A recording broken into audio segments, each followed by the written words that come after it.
හරි.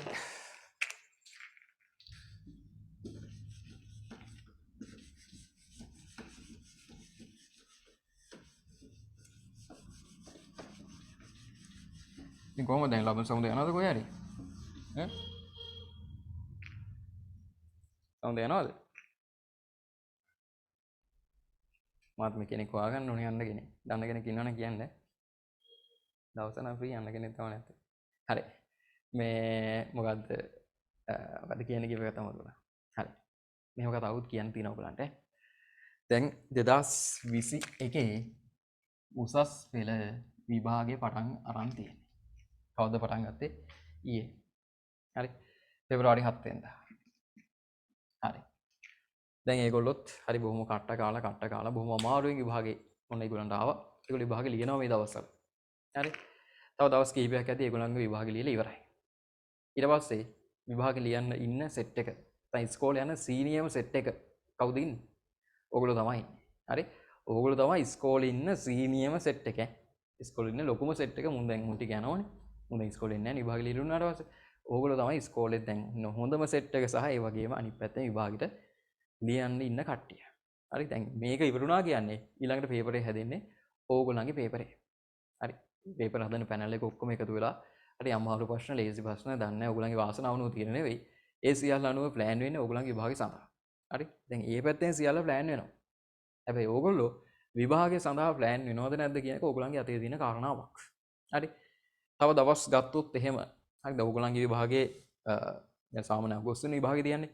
අගෝස්තුවේම තියෙන එකක් නැහැ ගොඩක්. නොවැම්බර් දෙසැම්බර් වගේ කාලයකට පොඩ්ඩක් ඕගොල්ලන්ගේ විභාගෙත් එහාට යයි කියලා මම බලාපොරොත්තු වෙනවා. ඒතර අපි නොවැම්බර් වගේ හිතමුකෝ. නොවැම්බර් වගේ හිතමුකෝ. ඒතර නොවැම්බර් කියන්නේ 11 වෙනි මාසේ. හරි දැන් අපි ඉන්නේ දෙවනි මාසේ. අපිට මාස කීයක් තියෙනවද? මාස 8ක් තියෙනවා. හරි. මේ මාස 8 ඇතුළත අපි පාස් පේපර් ප්‍රෝග්‍රෑම් එක පටන් ගත්තා. ඒක අපි ලස්සන කරන් යනවා. මේ වෙද්දී අපි යුනිට්ස් ඉවර කරලා තියෙනවා කියද 1යි 2යි ආලෝකය තව ටික දවසින් ඉවරයි. තාම පැත් කරන් යනවා. 5යි 1යි 2යි 3යි 4යි 5යි 6යි. මේ 6ක් විතර ඉවර කරලා තියෙනවා. තව පොඩි පොඩි පාඩම් ටිකක් තමයි ඉක්මනට කරන්න බලාපොරොත්තු වෙනවා. හරි. ඒ ටිකත් අපි විශේෂයෙන් අවුරුදු නිවාඩුවේ අප්‍රේල් මුල අවුරුදු නිවාඩු හම්බුනහම මම ක්ලාස් එකක් දානවා වැඩිපුර. ඒකට පොඩක් වෙලාව වෙන් කරගන්න. මේ ඒක මතක තියාගන්න. හරි. හරි. කොහොම හරි දැන් අපි ඉන්නේ පෙබරවාරි මාසේ. තව දවස් කිහිපයකින් තව මාස කිහිපයකින් ඕගොල්ලෝ මේ නොවැම්බර් හරි වගේ හරියක් වෙද්දී ඕගොල්ලන්ගේ එක්සෑම් එක තියෙනවා ඕගොල්ලන්ට. හරි. මේ කට්ටිය දැන් එක්සෑම් එකට ලියනවා වගේම ඕගොල්ලොත් උදේ යුනිෆෝම් එක ඇඳලා හරි පොත්පත් ටික අරගෙන මෙතෙන්ට ගිහිල්ලා ලියන්නයි තියෙන්නේ. තව වැඩි කාලයක් නැහැ. මාස 8ක් තියෙනවනේ ඉතින්. මාස 8ක් තියෙනවද? මාස 8ක් මාසෙකට දවස් 30 ගානේ බැලුවොත් එහෙම කොච්චර කල්ද? දවස් 240යි. දවස් 240යි. විෂයන් තුනක් තියෙනවා ඕගොල්ලන්ට. එන එක විෂයකට දවස් 80යි. අවුරුදු කීයක දැනුම තියෙනවද ඉගෙන ගත්ත? අවුරුදු දෙකමාර දෙකක් තුනක් විතර කාලයක දැනුම දවස් 80යි තියෙන අද සිට බැලුවත් දවස් 80යි තියෙන ඕගොල්ලන්ට මේ ටික පාඩම් කරන්න. එක විෂයකට වෙන් කරන්න පුළුවන් දවස් 80යි. හරි තව කන්න ඕනේ, බොන්න ඕනේ, නිදා ගන්න ඕනේ. හරි කන්න ඕනේ, බොන්න ඕනේ කවුරු හරි දෙන්න ඕනේ නෙවෙයි. හරි විභාගෙට ලෑස්ති වෙන්නත් ඕනේ. එක විෂයකට වෙන් කරන්න පුළුවන් දවස් ටික තියෙන 80. 80කදී මේ ටික කරගන්න පුළුවන්ද? පුළුවන්. හරි. හරියට වැඩ කරලා තියෙනවා නම් මාස දෙකක් කියන්නේ හොඳ. මාස දෙකක් එකමාරකින් ඒ කියන්නේ ඒක ඔක්කොම ඉවර කරගන්න පුළුවන් සුපිරියට බය නැතුව. ඉතින් ඕගොල්ලෝ වැඩ කරපු ප්‍රමාණය අනුව තමයි ඔයගලන්ට අවශ්‍ය කාල ප්‍රමාණය වෙනස් වෙන්නේ. හරි. එක විෂයකට මේ මම කිව්වේ කියන්නේ අපි එක දවස සම්පූර්ණයෙන්ම වැඩ කරනවා කියලා ගත්තොත් දවස් 80ක් තියෙනවා ඔයගලන්ගේ දැනට මේ අද දවසේ ඉන්න එක විෂයක් සඳහා. හරි. හරි. එතකොට මේ ටිකේ මොකද දැන් අපි කරන්නේ? අපි දැන් මේකට ලෑස්තිද? අපි දැන් MK ඈ MK දැන් තා වැඩි දවසක් නැහැ හොඳේ. දැන් ඔයගලන්ට කලින් බැච් එක ලියලා ඉවරයි. දැන් ඊළඟ පේපරේ හැදෙන්නේ ඕගොල්ලන්ගේ පේපරේ. හරි. ඉතින් ඕගොල්ලන්ට පුළුවන් අර මේ කාලේ මම දැක්ක ඔය කට්ටිය පේපරේ ලියලා හරි පේපරේ ලියලා නෙවෙයි පේපරේ ඇඳලා. පේපරේ ලස්සන චිත්‍ර ටිකක් ඇඳලා මම දැක්ක ඔය අප්ලෝඩ් කරලා එහෙම තියෙනවා. ඒ වගේ පේපරේ ගාවට ගිහලා එහෙම කරන්න පුළුවන්. නැත්නම් වහලේ උළු ගණන් කර කර ඉන්න පුළුවන්. නැත්නම් නිදා ගන්නත් පුළුවන්. හරි. ඉතින් එහෙම කරනවද නැත්නම් මේක එකපාර ගොඩ යනවද කියන එක දැන් තීරණය කරන්න ඕන තවත් එක අවස්ථාවක්. මොකක්ද අවස්ථාව? ඕගොල්ලෝ කියන්නේ දැන් ඊට පස්සේ අවුරුද්දේ විභාග ලියන කට්ටිය නෙවෙයි මේ එන අවුරුද්දේ ඊළඟ විභාග ලියන කට්ටිය. මෙච්චර කල් හිතන් හිටියේ මේ පාර නෙමෙයි විභාග ලියන්නේ මේ කට්ටියට පස්සේ කියලානේ. දැන් ඔන්න ඒක ඉවරයි ඈ. ඊළඟට විභාග ලියන්න ඉන්නේ ඕගොල්ලෝ ඈ. ලෑස්ති දෙයකට මේකෙන් කවර් කරගන්න පුළුවන්ද? ඇත්තටම පුළුවන්. හරි? කරගන්න පුළුවන්. හැබැයි ටිකක් මහන්සි වෙන්න වෙනවා ඕගොල්ලන්ට. හරි නිකන් නම් කරන්න බෑ හොඳේ. නිකන් නම් මේක ගොඩ යන්නේ නැහැ. හරි? හරියට මහන්සි වුණොත් හරි මෙන්න මේක මම ඔන්න දැනුවත් කරා ඕගොල්ලන් තියෙන කතාව. හරි ඕගොල්ලන් තියෙන ඉස්සරහ තියෙන අවදානම. හරි? මේක හොඳට ඔලුවට අරගෙන අද ඉඳන් හොඳ ප්ලෑන් එකක් ගහලා මේක වැඩ කරගෙන යන්න ඕන. පැහැදිලිද? හරි. මම ගොඩක් කතා කරන්න යද්දී ගොඩක් වෙලාව ගියපු නිසා හරි. තීරිතු ගන්නන් තියෙනවා. හරි. එහෙනම් අද දවසේ වැඩ ටිකයි පොඩ්ඩක් ෂේප් එකේ පටන් ගෙන. බලන්න. හරි. එතකොට දැන් අපි කතා කරන්නේ ආලෝකයේ අද පස්වෙනි දවසනේ. ආලෝකයේ පස්වෙනි දවස. මේ වෙද්දී අපි ආලෝකයේ යටතේ ඉගෙන ගත්තා මොනවද? මොකද්ද මේ ආලෝකය කියන්නේ? මොනවද මේ විද්‍යුත් චුම්බක තරංග කියන්නේ? මේවා මොනවද පරාවර්තනය ගැන බේසික් කරුණු? මොකද්ද මේ වර්තනය ගැන බේසික් කරුණු? හරි? ඔය වගේ වක් ටිකක් කතා කරා. අද කතා කරන්න යන්නේ වර්තනයේ විශේෂ අවස්ථාවක්. වර්තනය ටිකක් වර්තනයවත් නෙමෙයි වර්තනයේ මෙතෙන්ට එනවා වර්තනයෙන් එහාට ගියපු කොටසක් අද කතා කරන්න යන්නේ. ඊට අපි කියනවා පූර්ණ අභ්‍යන්තර පරාවර්තනය. තේරුණාද පූර්ණ? පූර්ණ කියලා කෙනෙක් ඉන්නවනේ වන්ති. හරි. අද අපි කතා කරන්න යන්නේ පූර්ණ අභ්‍යන්තර පරාවර්තනය. හරි. නම කියපු ගමන් ප්‍රශ්නයක් එන්න ඕනේ. මොකද ප්‍රශ්නේ? ඒ සර් මේකට පූර්ණ අභ්‍යන්තර පරාවර්තනය කියන්නේ. එහෙනම් ආංශික අභ්‍යන්තර පරාවර්තනයකුත් ඇතිනේ. ඔව්. ඒ ගැන මුලින්ම කියලා ඉන්න. හරි. පූර්ණ අභ්‍යන්තර පරාවර්තනය කියලා කියන්නේ අභ්‍යන්තර පරාවර්තනය බලන්න. පරාවර්තනය. හරි පරාවර්තන. කියන්නේ බාධකයක වැදිලා ආපහු එනවා. කොහෙට දෙන්නේ? අභ්‍යන්තරයට. ඇතුළට. වැදුන ආපහු එනවා. හරි. අභ්‍යන්තරයට පරාවර්තනය වෙනවා. පූර්ණ කියන්නේ යන ඔක්කොම එනවා. එහෙනම් ආංශික කියලා එකක් තියෙනවනේ. නැත්නම් මේක නිකම්ම කියනවනේ අභ්‍යන්තර පරාවර්තනය කියලා. එහෙනම් තියෙනවා එකක් මෙන්න මෙහෙමයි. පාශිය නැත්නම් ආංශික. හරි. ආංශික අභ්‍යන්තර පරාවර්තනය කියලා එකක්. මොකද්ද ඔන්න ඔය කියන කතාව. ඔය කතාවට මම උදාහරණයක් කියන්න. ඕගොල්ලෝ යනවා ගඟක් ගාවට. ඕගොල්ලෝ ගඟ බලන්න ගියාම ගඟ ගලාගෙන යනවා. ඕගොල්ලෝ ගඟ බලන්න යනවා ගඟත් ගලන් යනවා ඈ. මේ ගඟ උඩින් බලද්දී ඒ වතුර ගලන් එනවනේ. මේ ගඟ උඩින් බලද්දී අපි නිකන් ලාවට පේනවනේ නිකන් මෙහි ඔම ගහක් වගේ තිබ්බොත් එහෙම මේ ගහේ ඡායාවක් කොම ලාවට පේනවනේ. ලාවට ඡායාවක් පේනවනේ. හරි. දැන් ඔය ඉස්සර අපි චිත්‍ර කරද්දී පොඩි දවසක චිත්‍ර අඳිද්දී මෙහෙම ඉර බැහැගෙන යද්දී හරි මෙහෙම ඉර බැහැගෙන යනවා. මේ මුහුදු වෙරළ පොල් ගහකුත් තියෙනවා. මේ ඉරේ පොඩක් ඡායාවක් මෙහෙම තියෙනවනේ. හැබැයි ඉර වගේම මාර දීප්තිමත්ද? මෙතන හොඳට රතු ඉර තියෙනවා. අන්න ඉර වගේම එකක් වතුරේ තියෙනවද? නැත්නම් ඊට වඩා ලාහිද? ඊට වඩා ටිකක් ලායි වගේ සිද්ධියක් නේ තියෙන්නේ. මේ ගහ වගේම නිකන් පට්ට ලොකු ගහක් තියෙනවද මෙතන? නැත්නම් ලාවට තියෙන ඡායාවක්ද තියෙන්නේ? දැන් පෙනී නොපෙනී යන නිකන් ලාවට කුණීයට හීනියට යන එකක්ද තියෙන්නේ? අන්න ඒ වගේ චූටි එකක් තියෙනවා. ඇයි මේ චූටියට පේන්නේ? නිකන් ලාවට පේන්නේ නිකන් බොඳ වෙලාවක් බොඳ මීදුම් වගේ පේන්නේ. හේතුව මේකයි. මොකක් හරි පේන්න නම් මොකක් හරි අපිට හොඳට පේන්න නම් මොකද විය යුත්තේ? ඒකින්නම් අපි වෙත එන ආලෝක කිරණ. හරි? මොකක් හරි වස්තුවක් අපිට පේන්න නම් අපේ ඇහැට මේකේ සිට ආලෝක කිරණ එන්න ඕන. ආලෝක කිරණ හොඳට එනවා නම් ඔන්න හොඳට පේනවා. ආලෝක කිරණ එන්නේ ලාවට නම් කීපයක් විතර නම් අපිට ඒක පේන්නේ ලාවට. හරි? ඉතින් මේකේ ආංශික අභ්‍යන්තර පරාවර්තන. ඔන්න දැන් තේරෙන්න ඕන. මේ ගහේ තියෙන ආලෝක කිරණ යනවා වතුරට. වතුරට යනවා. වතුරට යන ඔක්කොම අපේ ඇහැට එනවද ආපහු? බවුන්ස් වෙලා එනවද? ඔක්කොම එන්නේ. එනවා කිහිපයක් විතර. චුට්ටක් එනවම. චුට්ටක් එනවා. අන්න අපිට පොඩි ඡායාවක් පේනවා. පොඩි ඡායාවක් පේනවා. ඒකට අපි කියනවා ආංශික අභ්‍යන්තර පරාවර්තන. ඒ අභ්‍යන්තර නෙමෙයි නේද? අභ්‍යන්තරේ නම් ගඟ ඇතුළට යන්න බෑ. ඒ අභ්‍යන්තරයක් ගැන නෙමෙයි කියන්නේ. මේ අභ්‍යන්තර කියන්නේ තියෙන මාධ්‍යම. පරාවර්තනය කියන්නේ බාධකයක වැදිලා ඒ මාධ්‍යෙටම එනවා කියන එක. හරි මේ තියෙන ගහ මේ තියෙන ගඟ කියලා හිතන්නකො. මෙහෙම ගිහලා මෙහෙම එන එක. හරි. එහෙනම් වාතයේ තුලින් එන ආලෝක කිරණ ගඟේ වැදිලා බහුතරයක් යව ගඟ තුලට යනවා. හරි බහුතරයක් යව ගඟ තුලට යනවා. කිහිපයක් විතරක් මේකේ වැදිලා ඔන්න ඔහම එනවා. කිහිපයක් විතරක් වැදිලා ඔහම එනවා. මේකට අපි කියනවා ආංශික විදිහට නැත්නම් භාගයට ලාවට හරි ආංශික කියන්නේ කොටසක් විතරක් කියන එක.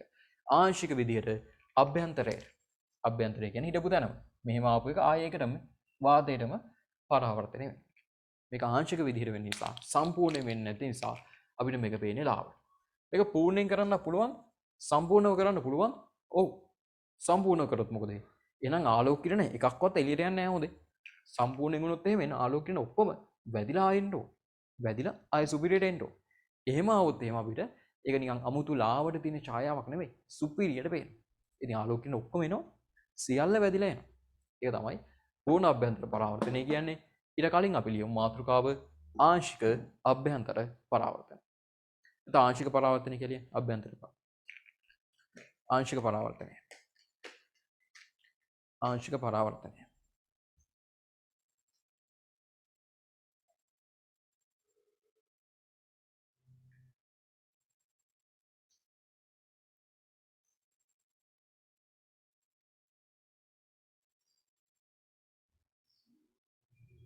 ලියන්න.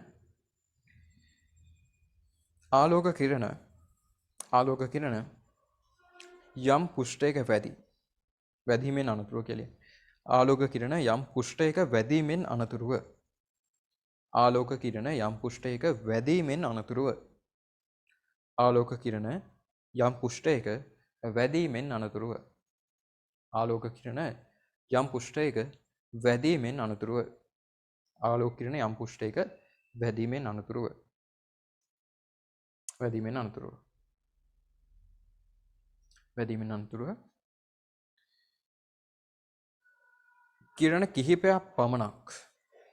කිරණ කිහිපයක් පමණක් යම් පුෂ්ඨයක වැදීමෙන් අනතුරුව කිරණ කිහිපයක් පමණක් ආපසු හැරී ගමන් කිරීම මෙලෙස හැඳින්වේ. කිරණ කිහිපයක් පමණක් ආපසු හැරී ගමන් කිරීම මෙලෙස හැඳින්වේ. ආපසු හැරී ගමන් කිරීම මෙලෙස හැඳින්වේ. හරි. ආංශික කියන්නේ මොකද්ද? කිරණ කිහිපයයි ඔක්කොම නෙවෙයි. ආංශික කියන්නේ භාගයට කියන එක. උදාහරණ කියලා දාගන්න යටින්. උදාහරණ කියලා දාගන්න. පළවෙනි උදාහරණය.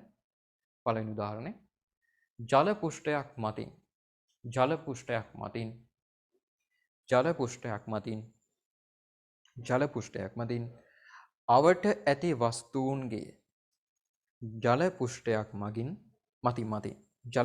මතින් අවට ඇති වස්තුන්ගේ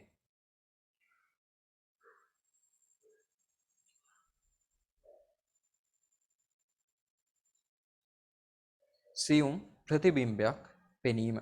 සියුම් ප්‍රතිබිම්බයක් කියන්නේ හොඳ 3 එකක් නෙමෙයි. අඩුයි. 10 එකක් තියෙනවා. සියුම් ප්‍රතිබිම්බයක් පෙනීම. සියුම් ප්‍රතිබිම්බයක් පෙනීම. ඒ ආංශිකින් හින්දා තමයි භාගයට පේන්නේ, ලාවට පේන්නේ. සියුම් ප්‍රතිබිම්බයක් පෙනීම. හරි. දෙවෙනි උදාහරණේ මම ප්‍රශ්නයක් අහන්න. හරි, හිතලා උත්තර දෙන්න. දැන් දේ දුන්න දැකලා තියෙනවනේ. දේ දුන්නේ නැහැ, දේ දුන්නු නෙමෙයි. දේ දුන්න දැකලා තියෙනවනේ. දේ දුන්න පූර්ණ අභ්‍යන්තර පරාවර්තනයෙන් ඇතිවෙන එකක්ද ආංශිකයෙන් ඇතිවෙන එකක්ද? දැන් දන්නවා කතාව. පූර්ණ නම් කොහොමද? ආංශික නම් කොහොමද කියන්නේ. දේ දුන්න පූර්ණ අභ්‍යන්තර පරාවර්තනය කියන කටිය අත උස්සන්න. කියන්නේ ඉන්නේ ආලෝක කියන ඔක්කොම හැරිලා ඉන්න සිද්ධියක් කියලා. ආංශික එකක් වෙන්න ඇති කියන කටිය අත උස්සන්න. දේ දුන්න කියන්නේ ලාවට පේන එකක් නේ. හරි අමාරුවෙන් පේන්නේ නේ. ලාවටනේ. අනික දේ දුන්නක් අහස බලපු ගමන් දේ දුන්නක් පේන්නේ නැහැ ඉතින් ඇත්තටම. ටිකක් කියලා බලන් ඉදිද්දි නිකන් හිමීට නිවිහැනිල්ලේ බලන් ඉදිද්දි තමයි පේන්නේ නේ. ටිකක් ලාවට තියෙන එකක් තමයි දේ දුන්න. ඒකේ තියෙන්නේ මේ පූර්ණ අභ්‍යන්තර පරාවර්තනය නෙමෙයි ආංශික එක. හරි. ඒ පොඩක් කට්ටිය වරද්ද ගන්න පුළුවන් තැන. දේ දුන්න හැදෙන්නේ පූර්ණ අභ්‍යන්තර පරාවර්තනය නිසා නෙවෙයි ආංශික අභ්‍යන්තර පරාවර්තනය නිසා. හරි. දේ දුන්න ගැන ගණන් අහලා තියෙනවා දෙකක්. පාස් පේපර් රචනා කරලු. ඒවත් අපි කරමු. ඒක ගැන ඉස්සරහ මම වෙනමු ගන්න නම් දේ දුන්න ගැන. දැන් මෙතනින් ලියා ගන්න. දේ දුන්න නැති දෙවෙනි උදාහරණය. ඒක ආංශික අභ්‍යන්තර පරාවර්තනය. දේ දුන්න නැති වෙයි. ඒක මම උගන්වන්න පස්සේ. දේ දුන්න නැති වෙයි. ඕකේ. හරි. ආංශික පරාවර්තනය සඳහා ඔය ටික ඇති. ඊට මාතෘකාව දාන්න පූර්ණ අභ්‍යන්තර පරාවර්තනය. පූර්ණ අභ්‍යන්තර පරාවර්තනය.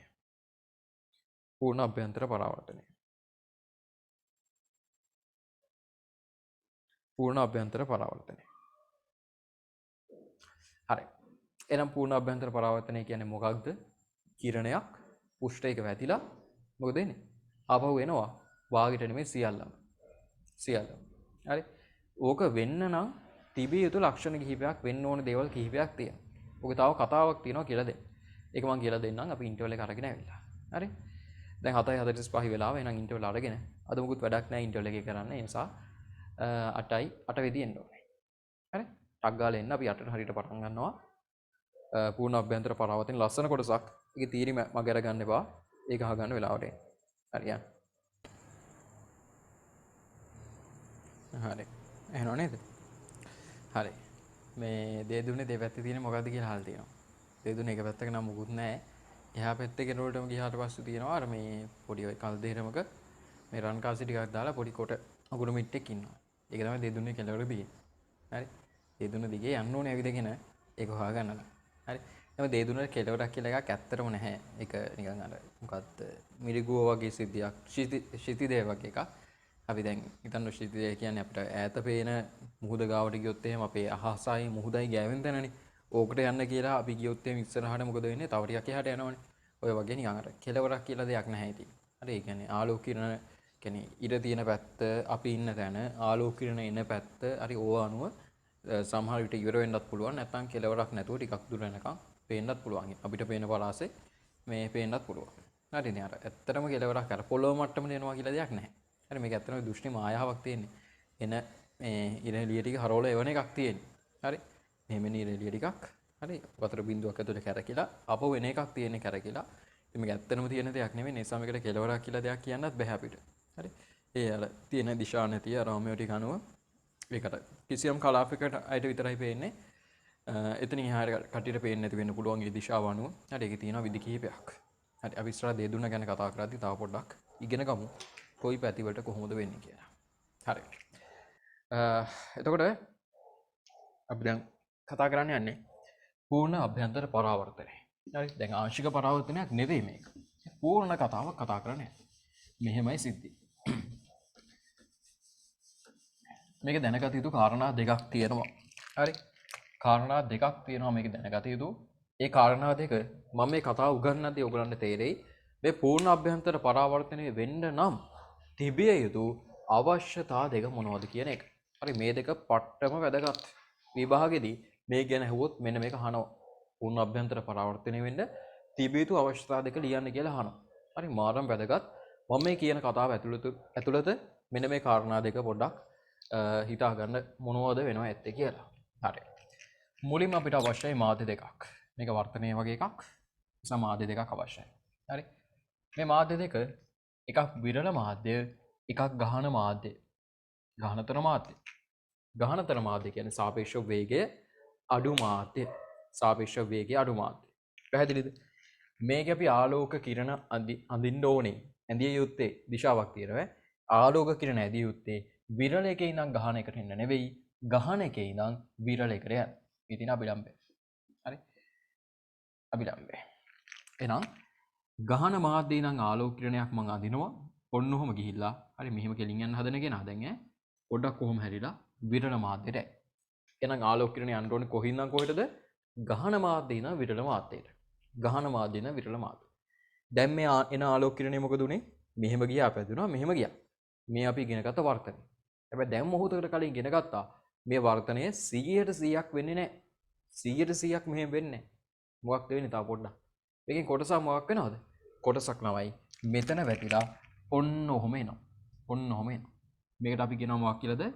මේකට අපි කියනවා ආංශික පරාවර්තනය කියලා. ආංශික පරාවර්තනය කියලා. මේක පරාවර්තන නියම පිළිපදිනවා. ඒ කියන්නේ පතන කිරණයයි පරාවර්තන කියන කිරණයයි අභිලම්බයයි.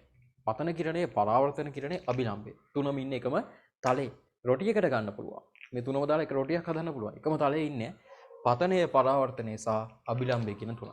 අනිත් නීතිය තමයි පතන කෝණය පරාවර්තන කෝණයට සමානයි. පතන කෝණය පරාවර්තන කෝණයට සමාන වෙනවා. ඕක තමයි පරාවර්තනය පිළිබඳව කතා කරොත්. හරි. හරි. ඔය ගැන කතා කරන්නේ නැහැ දැන්. ඒ ගැන කිව්ව ටික ඇති. ඒ ටික ඔලුව තියාගන්න. දැන් මාතෘකාව පූර්ණ අභ්‍යන්තර පරාවර්තනය. හරි. කොහොම කිරණයක් ආවේ? මේ ඉන කිරණය මෙතන පොඩි කෝණකින් ගියා විරණ මාධ්‍යයකට ගියා. හොඳට ඉඩ තියෙනවා. හොඳට අතපය දිගල්ලා දැන් ලස්සනට යනවා. ඒ නිසා මෙතන කෝණය විශාලයි මෙතන කෝණයට වඩා. මම දැන් දෙවන කිරණයක් එවන්නේ යන්නේ. මොන දෙවන කිරණයක් එවන්නේ යන්නේ. හරි. මේ වගේ කිරණයක් එවනවා මම නිකන් මේ වගේ ෂේප් එකකට යන්න. එයා මොකද වෙන්නේ? එයා මෙන්න මේ වගේ ලයින් එකක යනවා. හරි. එයා ඔහම හැරිලා යනවා. හැම වෙලේම මොකද වෙන්නේ? මේ මාධ්‍යයේ තියෙන කෝණයට වඩා මේ මාධ්‍යයේ තියෙන කෝණය විශාලයි. එයා විරණ මාධ්‍යය. එයාගේ n එක අඩුයි. එයාගේ sin වලට අදාළ අගය වැඩි. හරි. තව ටිකක් මම මේක විශාල කරොත් මොකද වෙන්නේ බලන්න. ඔන්න බලන්න. තා පොඩ්ඩක් මෙතන පතන කෝණය මම ලොකු කරලා ඉවුවොත් මොකද වෙන්නේ බලන්න. කළු පාට රේඛාව. තා පොඩ්ඩක් පතන කෝණය විශාල කරොත් මොකද වෙන්නේ බලන්න මෙන්න මේක. මෙන්න මෙච්චර. හරි. දැන් මොකද වෙන්නේ? දැන් මේ නිල් පාට රේඛාව උනේ මේක තිබ්බොත්නේ. මම මේක මෙහෙට ගේන්න මේකත් මෙහෙට ගියා ඈ. දැන් මෙහෙම එවුවොත් මොකද වෙන්නේ? මේක දැන් මෙන්න මේ මෙහෙට ගිහිල්ලා මේ පොදු පෘෂ්ඨයේ දිගේ යන අවස්ථාවක් ඒ. පැහැදිලිද කතාව? හරි. දැන් මේකට මම 3 කියලා දාන්න 3 වෙනියට අඳපු එක නිසා 3 වෙනියට අඳපු එක පොදු පෘෂ්ඨයේ දිගේ යනවා. මේ ඔක්කොම වෙන්න හේතුව මොකද්ද? හේතුව තමයි ගහන මාධ්‍ය නම් විරල මාධ්‍යයට ආවේ. ගහන මාධ්‍ය හදන්නේ චූටි කෝණ විරල මාධ්‍යයේ වේගය වැඩි හොඳට අතපය දිගට යන්න පුළුවන්. ඒ නිසා ඒකේ හදන්නේ ලොකු කෝණ. ඒ නිසා මේ පැත්තේ කෝණය වැඩි ගන්න මේ පැත්තේ තිබ්බ තඩි කෝණයක් තව තඩි වුණා. අවසානයේදී මෙතන සැලකිය යුතු කෝණයක් තියෙදි පොඩි කෝණයක් තියෙදි මෙතන කෝණය අංශක 90ක්ම වුණා. අංශක 90ක්ම වුණා. මේක ටිකක් විශේෂ අවස්ථාවක්. හරි. මේක අංශක 90ක් වුණා. නැත්තම් වර්තන කිරණේ වර්තනයක් වෙනවා. මේ මාධ්‍ය අනේක මේ මාධ්‍යයට යනවා. මේ වර්තන කිරණේ දැන් යන්නේ කොහෙද? මේ පොදු පෘෂ්ඨයේ දිගේ යන්නේ. මේ පොදු පෘෂ්ඨයේ දිගේ යන්නේ. පැහැදිලිද කතාව?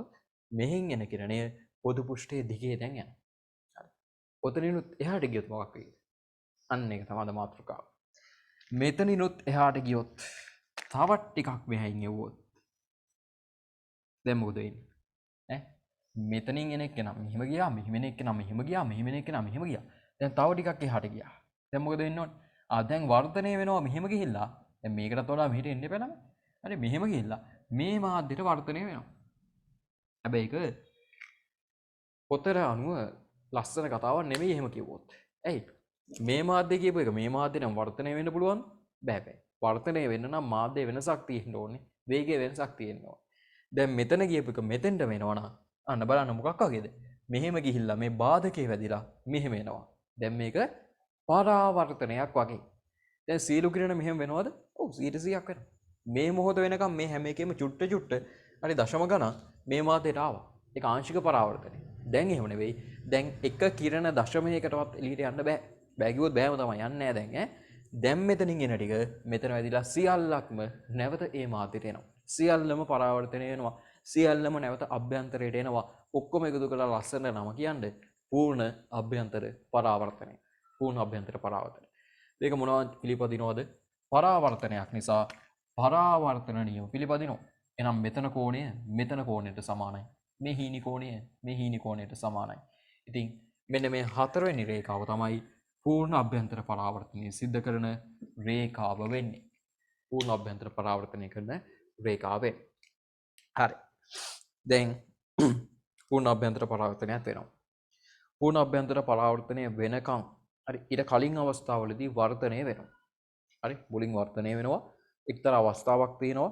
මේ අවස්ථාව පහු කරොත් පූර්ණ අභ්‍යන්තර පරාවර්තනය වෙනවා. මේ පැත්තේ වර්ධනය මේ පැත්තේ පූර්ණ අභ්‍යන්තර පරාවර්තනය. මෙන්න මේක තමයි එහෙනම් ඉගෙන ගත යුතු තැන. ඉතින් මේකනේ අපි හොයන්නේ. මේක හොයාගත්තොත් අපිට කියන්න පුළුවන් මෙයයිනේ තාම මේ පැත්තේ වර්ධනය වෙනවා. දැන් නම් මෙයා මේක පන්නලා තියෙන්නේ. දැන් වර්ධනය නෙවෙයි වෙන්නේ. දැන් වෙන්නේ පූර්ණ අභ්‍යන්තර පරාවර්තනය. එහෙනම් මෙයා හොයාගන්න එක තමයි වැදගත්ම දේ. එහෙනම් පූර්ණ අභ්‍යන්තරය කියයි වර්ධනය කියයි අරව මේව නෙවෙයි. වැදගත්ම කතා කළ යුතුම කොටස තමයි මේ මැද අවස්ථාව. මේ දෙකේ සීමාව. එහෙනම් කිරණ මෙහෙම ගිහිල්ලා මේ මාධ්‍යයට යන එකයි. කිරණ මෙහෙම ගිහිල්ලා පරාවර්තනය වෙලා මේකට එන එකයි. අතරමැදි අවස්ථාව තමයි කිරණ මෙහෙම ගිහිල්ලා පොදු පෘෂ්ඨයේ දිගේ යන අවස්ථාව. තේරුණාද? අන්න ඒ වෙලාවේදී මෙතන හදන කෝණයට මෙතන හදන කෝණය අනිවාර්යෙන් අංශක 90යිනේ. ඒක ගැන අමුතුවෙන් බයිලා කියන්න දෙයක් නැහැ. මෙහෙම යන එක පොදු පෘෂ්ඨය දිගේ යනවා නම් මේ කෝණය අංශක 90යි. බයිලා කියන්න දෙයක් නැහැ. 90 90ම තමයි. මෙන්න මේ හදන කෝණය ගැන පොඩ්ඩක් අපි විශේෂයෙන් කතා කරනවා. මේකට අපි කියනවා මෙයා තමයි මේකේ අර මොකක්ද මේ ට්‍රාන්ස්ෆෝර්මේෂන් එක කරන්නේ. හරි. ඊළඟ අවස්ථාවට මාරු කරන්නේ. මේක තමයි මායිම බවුන්ඩරිය. මේකට අපි කියනවා මෙතනින් පස්සේ තමයි අවධිය නැත්නම් පේස් එක වෙනස් වෙන්නේ. අවධිය. අපි කියන ළමා අවධිය, වැඩිහිටි අවධිය, තරුණ අවධිය අන්න ඒ වගේ අවධිය මාරු වෙන්නේ මෙතනින්. ඒ නිසා මේකට අපි කියමු අවධි කෝණය කියලා. අවධි කෝණය කියලා කියමු. මේ අවධි කියන්නේ උදේට ඇඳෙන් අවදි වෙන එක නෙවෙයි ඈ. මේ නැගිටින කෝණය නෙවෙයි ඈ. මේ කියන්නේ අර පේස් එක මාරු වෙනවා කියන එක. අවධි කෝණය කියලා කියනවා. එහෙනම් පූර්ණ අභ්‍යන්තර පරාවර්තනය උනේ මොන ටිකද? මෙන්න මෙයා. අසන්න කිව්වොත් ගහන මාධ්‍යකින් නම් විරල මාධ්‍යයකට යන සියල්ලමද නෑ. අවධි කෝණයට වඩා වැඩි පතන කෝණයක් තියෙන කට්ටිය. හරි? දැන් මේ දෙක පුළුවන්ද? ওই දෙක පුළුවන්ද දැන්? ওই දෙක දැනගත යුතුයි. හරි. ලියන ඉන මාතෘකාව පූර්ණ අභ්‍යන්තර පරාවර්තනය. පූර්ණ අභ්‍යන්තර පරාවර්තනය. පූර්ණ අභ්‍යන්තර පරාවර්තනය.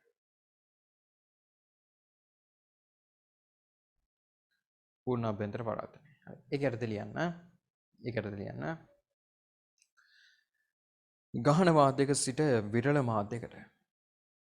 ගහන මාධ්‍යක සිට විරල මාධ්‍යකට. ගහන මාධ්‍යක සිට විරල මාධ්‍යකට. ගහන මාධ්‍යක සිට විරල මාධ්‍යකට. ආලෝක කිරණ ගමන් කිරීමේදී ආලෝක කිරණ ගමන් කිරීමේදී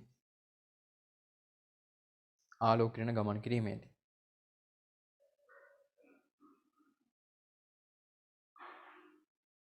ආලෝක කිරණ ගමන් කිරීමේදී ගහන මාධ්‍යයේ පතන කෝණයට වඩා ගහන මාධ්‍යයේ පතන කෝණයට වඩා ගහන මාධ්‍යයේ පතන කෝණයට වඩා විශාල වර්තන කෝණයක් විරල මාධ්‍යයේදී ඇති කරගන්න. ගහන මාධ්‍යයේ පතන කෝණයට වඩා ගහන මාධ්‍යයේ පතන කෝණයට වඩා විශාල කෝණයක් විරල මාධ්‍යයේ වර්තන කෝණයට ඇති කරගන්න.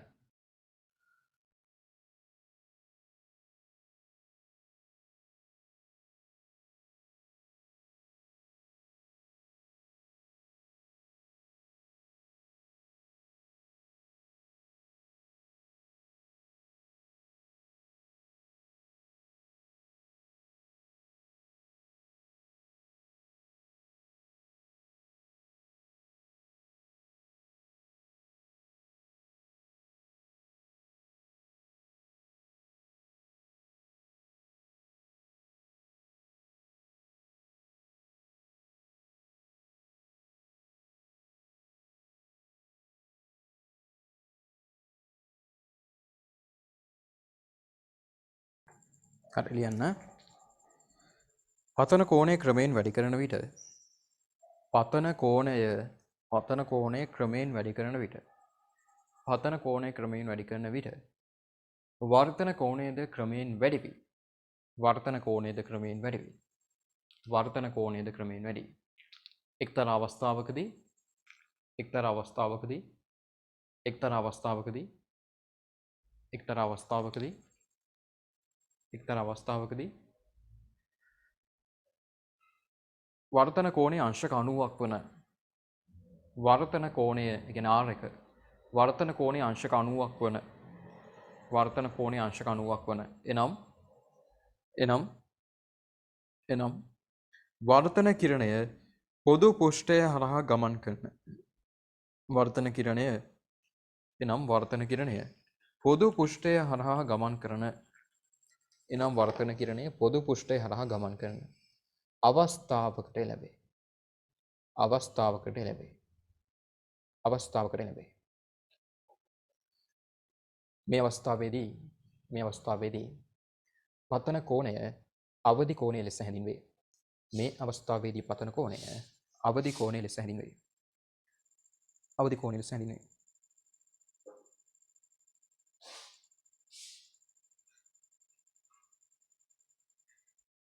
මේ අවස්ථාවේදී පතන කෝණය අවදි කෝණය ලෙස හැඳින්වේ.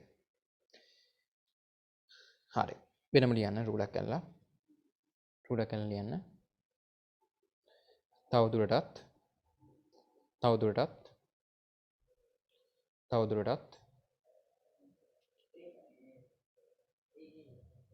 තවදුරටත් පතන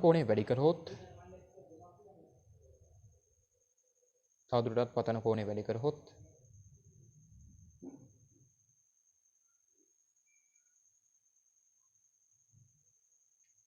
තවදුරටත් පතන කෝණය වැඩි කරහොත් කිරණ විරල මාධ්‍යයට පිවිසීමකින් තොරව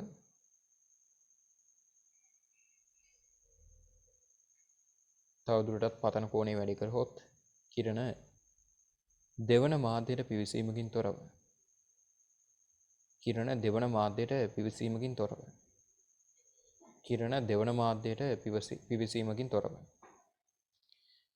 දෙවන මාධ්‍යයට පිවිසීමකින් තොරව මුල් මාධ්‍යයටම පූර්ණ ලෙස පරාවර්තනය වේ. මුල් මාධ්‍යයටම පූර්ණ ලෙස පරාවර්තනය වේ. මුල් මාධ්‍යයටම පූර්ණ ලෙස පරාවර්තනය වේ. මුල් මාධ්‍යයටම පූර්ණ ලෙස පරාවර්තනය වේ. මෙය පූර්ණ අභ්‍යන්තර පරාවර්තනය ලෙස හැඳින්වේ.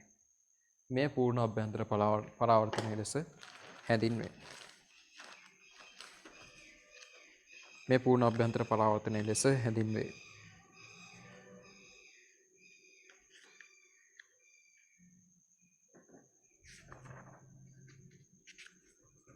හරි.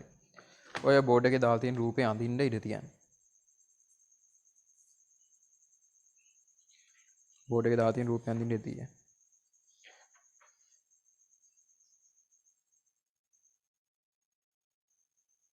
හරි. මේ මොහොත වෙනකන් ආංශික පරාවර්තන වෙන බව මතක තියාගන්න. මම ඒ ටික ඇන්දේ නැහැ. හරි, මේක සංකීර්ණ වෙන නිසා ඕනෑම වර්තනයකදී ආංශික පරාවර්තනයක් වෙනවා. ඕනෑම වර්තනයකදී පූර්ණ අභ්‍යන්තර පරාවර්තන කියන්නේ වර්තනය වීමක් නෙවෙයි. මේක දැන් තනිකරම පරාවර්තනයක්. පූර්ණ අභ්‍යන්තර පරාවර්තනය කියන්නේ තනිකරම පරාවර්තනයක්. මෙතන දැන් වර්තනයක් නැහැ මේ අවදි කෝණේ පැන්නුවට පස්සේ. එහෙනම් අපේ ටාගට් එක තමයි අපි හිතන්න ඕන තැන තමයි අවදි කෝණේ හොයාගන්න එක. අවදි කෝණේ හොයාගත්තොත් අපිට පුළුවන් මේ පතන කෝණය අවදි කෝණයට වඩා වැඩිද අඩුද කියලා තීරණය කරන්න. ඒක තීරණය කරාට පස්සේ කතාව අපේ අතේ. අවදි කෝණයට වඩා අඩුයි නම් මේක වර්තනය වෙනවා. එහෙනම් sin i සමානයි sin r දාලා එහෙම හදනවා. අවදි කෝණයට වඩා වැඩි නම් මොකද වෙන්නේ? මේක දැන් පූර්ණ අභ්‍යන්තර පරාවර්තනය. එහෙනම් පතන කෝණය සමානයි පරාවර්තන කෝණය කියලා දාලා ඒ පැත්තෙන් ගාන හදාගෙන යන්න. හරි. මේ රූපය අඳින්න ඉඳී තියන්න.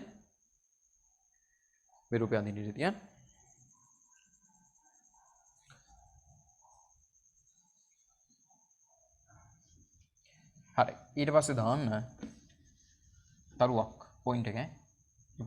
තරුවක් දාලා ලියන්න.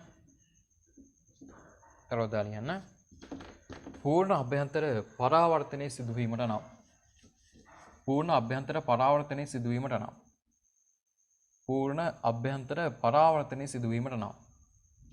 පූර්ණ අභ්‍යන්තර පරාවර්තනයේ සිදුවීමට නම් අවශ්‍යතා දෙකක් සම්පූර්ණ විය යුතුය. පූර්ණ අභ්‍යන්තර පරාවර්තනය වීමට නම් අවශ්‍යතා දෙකක් සම්පූර්ණ විය යුතුය. හරි. ඒකේ රෝම ඉලක්කම් 1 DC 117 කියන්නේ එකක්.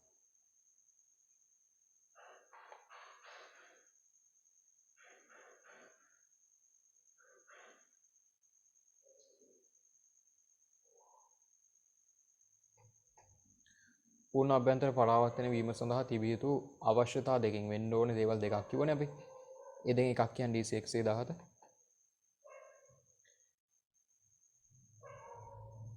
අවදි කෝණයට වඩා වැඩි කෝණයකින් කිරණය ඇතුල් වීම. ඔව්. කිරණයේ පතනය වෙන්න ඕනේ අවදි කෝණයට වඩා වැඩි කෝණයකින්. HN 202 ඉතුරු එක කියන්න පුළුවන්ද?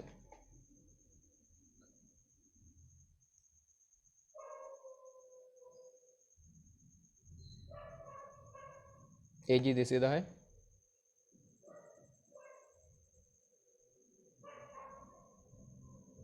මොකද අනිත් අවශ්‍යතාවය? පතන කෝණය අවදි කෝණයට වඩා විශාල විය යුතුයි. ඒක හරියි.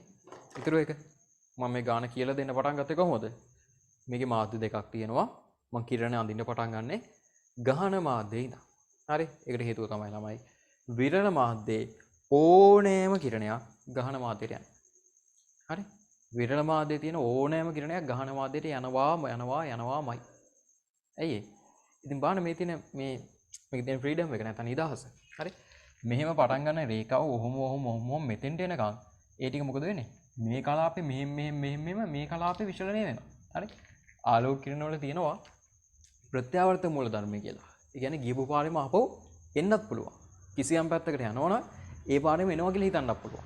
ඒ කියන්නේ මෙතනින් එන කිරණේ ඔහොම යනවා. මෙතනින් එන කිරණේ මේ කලාපේ, මෙතනින් එන එක ඔහොම යනවා. මෙතනින් එන කිරණේ මේක දිගේම ආපස්සට යනවා. එහෙනම් විරල මාධ්‍යක නම් ගහන මාධ්‍යට නම් එන්නේ. ඔන්න MCQ වල ඔයගොල්ලන්ව චෙක් කරනවා මෙහෙම. විරල මාධ්‍යක නම් ගහන මාධ්‍යට නම් එන්නේ. මේ අංශක 90 පුරාවට එන ඕනෑම කිරණයක් ගහන මාධ්‍යයට එනවාමයි. හරි? ගහනතර මාධ්‍යක නම් විරල මාධ්‍යකට නම් යන්නේ. ඒකේ අභිලම්බය කිසිම අවුලක් නැතුව යනවා. මේ ටික යනවා. අවදි කෝණයෙන් එන එක පුෂ්ඨයේ දිගේ යනවා.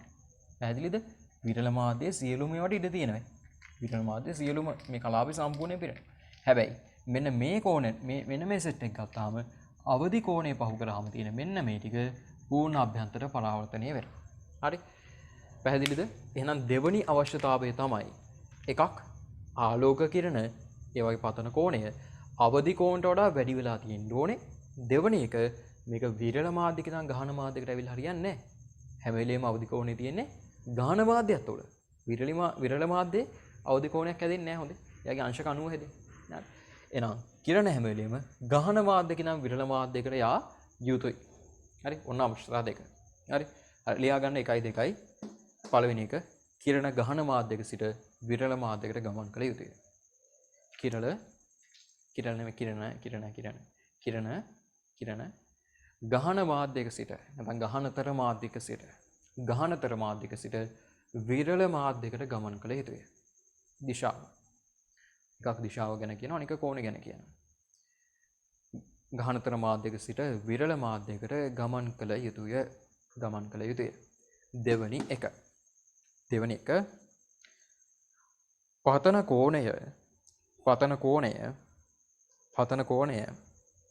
පතන කෝණය අවදි කෝණයට වඩා විශාල විය යුතුය.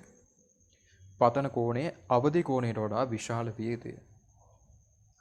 පතන කෝණය අවදි කෝණයට වඩා විශාල විය යුතුය. පතන කෝණය අවදි කෝණයට වඩා විශාල විය යුතුය. හරි. දැන් ලියනේව නවත්තන්නකෝ. අවදි කෝණයට වඩා විශාල විය යුතුය. හරි. දැන් මේ කියන කතාව අහන්න. හරි. ඔය දෙක තමයි ඕගොල්ලන්ට කියන ඕගොල්ලෝ අනිවාර්යෙන් දැනගත යුතු කාරණා. හරි විභාගෙදී ලියන්න අහන්නේ ඔය දෙක. හරිද? ඔය දෙක ඇතුලේ හැංගිච්ච තව තේරුම් දෙකක් තියෙනවා. මේ දෙක මම දැන් පොඩ්ඩක් ආයෙ මතක් කරන්න යනවා. පළවෙනි එකේ කියනවා කිරණ යන්න ඕනේ ගහන මාධ්‍ය නම් විරල මාධ්‍යයට කියලා. ඒ කියන්නේ ඔගේ අනිත් පැත්ත වෙලා හරියන්නේ නැහැ. එහෙනම් ඕගොල්ලන්ගේ වචනෙන් පොඩ්ඩක් ලියා ගන්න පැත්තකින්. ඒක ලියන්න එපා විභාගෙදී ඈ. විභාගෙදී ලියන්න ඕනේ අපි ගහන මාධ්‍ය නම් විරල මාධ්‍යයට යා යුතුයි කියන එක. හැබැයි ඕගොල්ලන්ගේ ඔළුවේ තියාගන්න MCQ වලට අහුවොත් එහෙම විරල මාධ්‍යකින් ගහන මාධ්‍යයකට කිරණ එනවනම් සියල්ලම යනවා. එකක් නෑර සියල්ල යනවා. විරල මාධ්‍ය ඉඳන් කිරණ ඕනෑම ගහන මාධ්‍යයකට යනවනම් ඒ සියලු කිරණ වර්තනයට භාජනය වෙලා ගහන මාධ්‍යයට ඇතුල් වෙනවා. ඒක අනිත් පැත්ත වෙන්න බෑ. අනිත් පැත්ත වෙන්නේ මේ කලාපේ විතරයි වර්තනය වෙන්නේ. මේ ටික පූර්ණ අභ්‍යන්තර පරාවර්තනය. හරි. මේ පළවෙනි එකේ නොකියන දේ තමයි ඒක. විරල මාධ්‍ය ඉඳන් ගහන මාධ්‍යයට එන සියලු කිරණ විරල එකේ ඉඳන් ගහනකට එන සියලු කිරණ වර්තනයට භාජනය වෙලා ගහනකට ඇතුළත් වෙනවා. හරි. එකක්. හරි. එකක්. ඊටර එක තමයි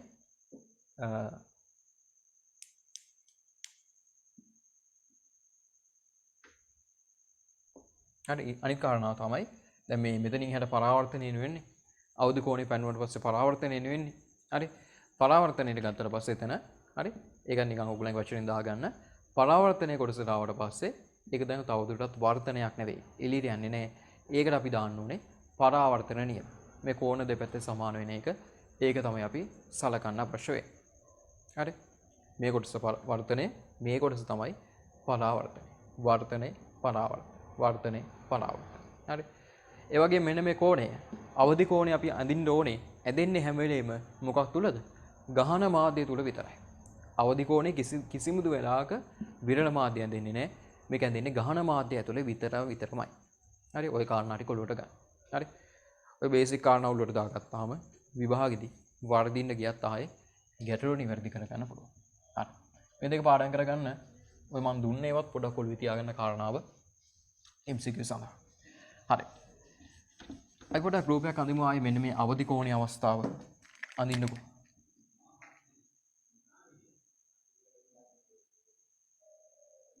මෙහෙම අවදි කෝණයේ අවස්ථාව පොඩ්ඩක් අඳින්නකෝ. මෙහෙම කිරණ එනවා. මේ කිරණ මෙහෙම යනවා. හරි මෙන්න මෙහෙම කිරණ ඇවිල්ලා. හරි මේ කිරණ මෙන්න මෙහෙම යනවා. හරි. දැන් මේක අවදි කෝණය. මේක තමයි අවදි කෝණය. ඔය අවදි කියන අදහසින් හරි මේක ඉංග්‍රීසි වලින් කියලා තියෙන ක්‍රිටිකල් කියලා අදහසක් ඈ. ක්‍රිටිකල් වගේ අදහසක් දීලා තියෙන්නේ. ඒ නිසා මේකට දාන අකුර තමයි හරි මේකට දාන අකුර තමයි C අකුර. අමතක කරන්න එපා. හරි. C අකුරක් තමයි මෙතනින් එහාට මෙන්න මේකට දාන්න. එහෙනම් C අකුර දාලා කියනවද? ඒ මොකද්ද? මේ වගේ වර්ධනය වෙන අවස්ථාවක C අකුර දාලා කියන්නේ අවදි කෝණය. අවදි කෝණය. හරි. මේ තියෙන ගහන මාධ්‍ය හැම වෙලේම අවදි කෝණේ තියෙන ගහන මාධ්‍ය ඒකින් නම් තමයි කිරණය විරල මාධ්‍යයට යන්න ඕනේ. කිරණ පළවෙනියටම තියෙන මාධ්‍යයට අපි එක මාධ්‍ය කියලාත් කියනවා නේද? ඊට පස්සේ මේ තියෙන විරල මාධ්‍ය කිරණ දෙවෙනියට පිහිසෙන මාධ්‍ය ඒකට අපි n2 කියලා දානවා. හරි.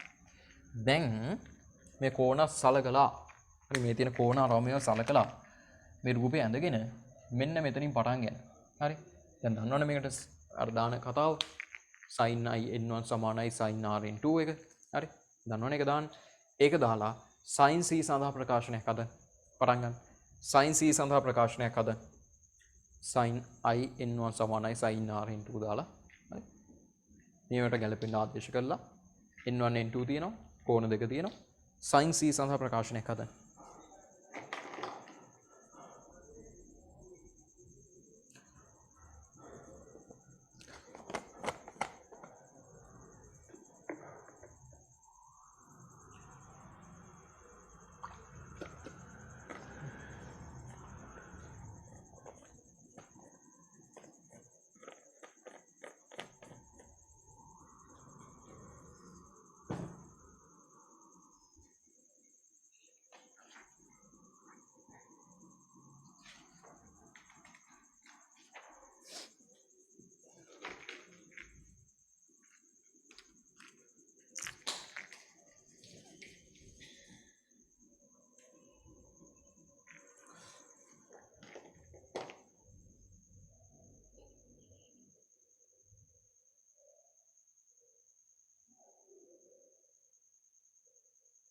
හරි වෙලා ඇති නේද? හරි හරිම සරලයි. එහෙනම් ලස්සන ප්‍රකාශනයක් වෙනවා. හරි. මොකක්ද දෙන්න ඕනේ අපිට? sin i වාරයක් පළවෙනි මාධ්‍ය තමයි i තියෙන්නේ. පළවෙනි මාධ්‍යම තමයි n1 එක තියෙන්නේ. එහෙනම් මතක තියාගන්න. sin r වාරයක් n2. හරි. දැන් i කියන්නේ පළවෙනි මාධ්‍ය. n1 තියෙන මාධ්‍ය. ඒක දැන් sin c වෙනවා නිකම්. හරි. sin c වාරයක් n1 සමානයි sin r. sin r කීයද දැන්? අංශක 90යි. අංශක 90 වාරයක් n2. sin 90 කීයද? sin 90 එකයි. sin 90 එකයි. එහෙනම් sin c සමානයි මෙතන එක වාරයක් n2 උනේ. n2 යට n1. sin c සමානයි n2 යට n1. හරිම සරලව ගන්න පුළුවන්. sin c සමානයි n2 යට n1. n2 යට n1 අපි කොහොමද නිකන් ලියන්නේ? n2 යට n1 කියන්නේ කොහොමද අපි නිකන් ලියන්නේ? n12 n12 හරි. sin c කියලා කියන්නේ නම් මොකද්ද? පළවෙනි මාධ්‍යයට සාපේක්ෂව දෙවෙනි මාධ්‍ය වර්තනාංකය. sin c කියලා කියන්නේ පළවෙනි මාධ්‍යයට සාපේක්ෂව දෙවෙනි මාධ්‍යයේ වර්තනාංකය කියන අදහස. පැහැදිලිද? හරි. දෙවෙනි මාධ්‍ය වාතය වුණොත් යන්නේ වාතයට නම් මේක හැම වෙලේම වාතය වෙ යුත්තේ නැහැ. මේක ගහන මේක විරල වුණා නම් හොඳට ඕම ඇති. මේක වීදුරු මේක ජලය වුණා නම් හොඳට ඕම ඇති. හරි. මේක හැම වෙලේම වාතය වෙ යුත්තේ නැහැ. හරි. වාතය වුණා නම් මෙන්න මේක එකක් වෙනවා. ගොඩක් ගණන් වල දෙන්නේ මෙන්න මේක එකක් කියලා. හේතුව වාතය වෙන නිසා. හරි. හරි. ඕක තමයි කතාව. එහෙනම් ලියා ගන්න මෙතන එක කියලා දාන්න එපා. වාතය වුණොත් විතරයි මෙතන එක වෙන්නේ. sin c සමානයි n2 යට n1 නැත්නම් 1 n2 පළමු මාධ්‍යයට සාපේක්ෂව දෙවන මාධ්‍යයේ වර්තනාංකය. ඕක තමයි sin c. ඕක මතක තියාගන්න ඕනේ. මතක තබා ගත යුතුයි.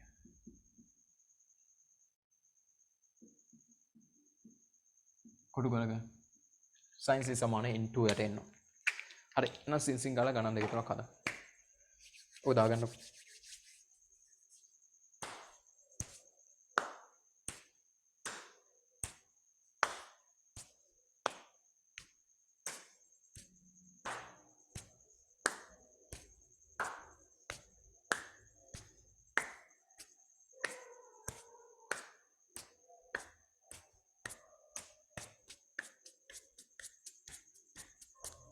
හරි පටන් ගන්න.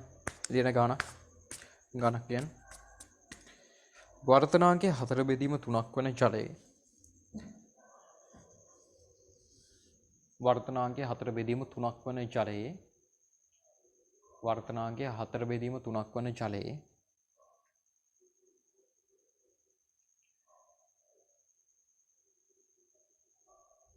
වර්තනාංකයේ 4 බෙදීම 3ක් වන ජලයේ සිට වාතය දක්වා වර්තනාංකයේ 4 බෙදීම 3ක් වන ජලයේ සිට වාතය දක්වා ආලෝක කිරණයක් ගමන් කරයි. ආලෝක කිරණයක් ගමන් කරයි.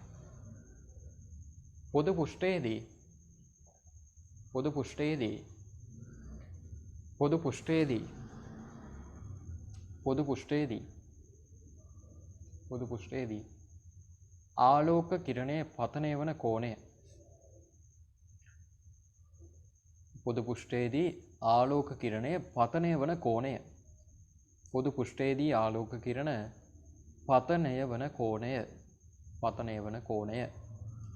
අංශක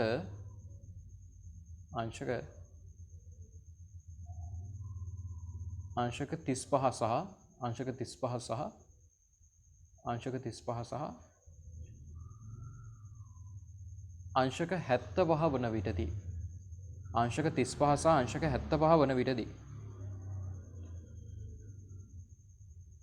අංශක 35 සහ අංශක 75 වන විටදී කිරණයේ ගමන් මාර්ගයේ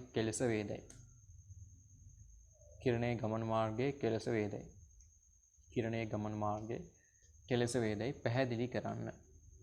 කිරණයේ ගමන් මාර්ගය කෙලෙස වේදයි කොයි විදිහටද වෙන්නේ කියන එක කෙලෙස වේදයි පැහැදිලි කරන්න. හරි දැන් ඔන්න දීලා තියෙන අවස්ථා දෙකක්. එකක් අංශක 35ක් එකක් අංශක 75ක්. දැන් අපි දන්නේ ඔය දෙකම අවදි කෝණයට කලින්ද ඔය දෙකම අවදි කෝණයට පස්සේද නැත්නම් එකක් එක පැත්ත එකක් අනිත් පැත්තද කියලා මුකුත් කියන්න දන්නේ නැහැ. නම් මුලින්ම කරන්න ඕන දේ තමයි ඇඳ ගන්න රූපයක් ජලයේ ඉඳන් වාතයට කිරණය යනවා. මුලින්ම කිරණයක් ඇඳලා අපි හොයනවා අවදි කෝණය කීයද කියලා. අවදි කෝණය හොයාගත්තට පස්සේ අපිට කියන්න පුළුවන් මේක අවදි කෝණයට වඩා වැඩි නිසා මේක මෙහෙම වෙන්න ඕනේ. මේ කෝණයෙන් වැදෙන කෙනා මේ කෝණයෙන්ම පරාවර්තනය වෙනවා. මේක අවදි කෝණයට වඩා අඩු නිසා මේක වර්තනය වෙනවා. වර්තනය වෙනවා කියලා නිකන් අතාරින්න බෑ. හරි වර්තනය වෙනවා නම් දෙවන ප්‍රශ්නයේදී මෙන්න මේ කෝණයක් සහිත වෙනවා කියන එකත් පෙන්වන්න ඕන. හරි හදන්නකෝ. ලඝු පොත් ඕනේ. ලඝු පොත් හැමෝටම ඒ වෙලාව තියෙන පන්ති ගන්න. ලඝු පොත් කියන්නේ සයින්. ලඝු නෙමෙයි සයින් ඕන. හරි හදන්න.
අවදි කෝණේ හොයපු කට්ටිය chat එකේ දාන්න කීයද එන්නේ කියලා. ජලයේ වර්තනාංකයේ 4 බෙදීම 3යි.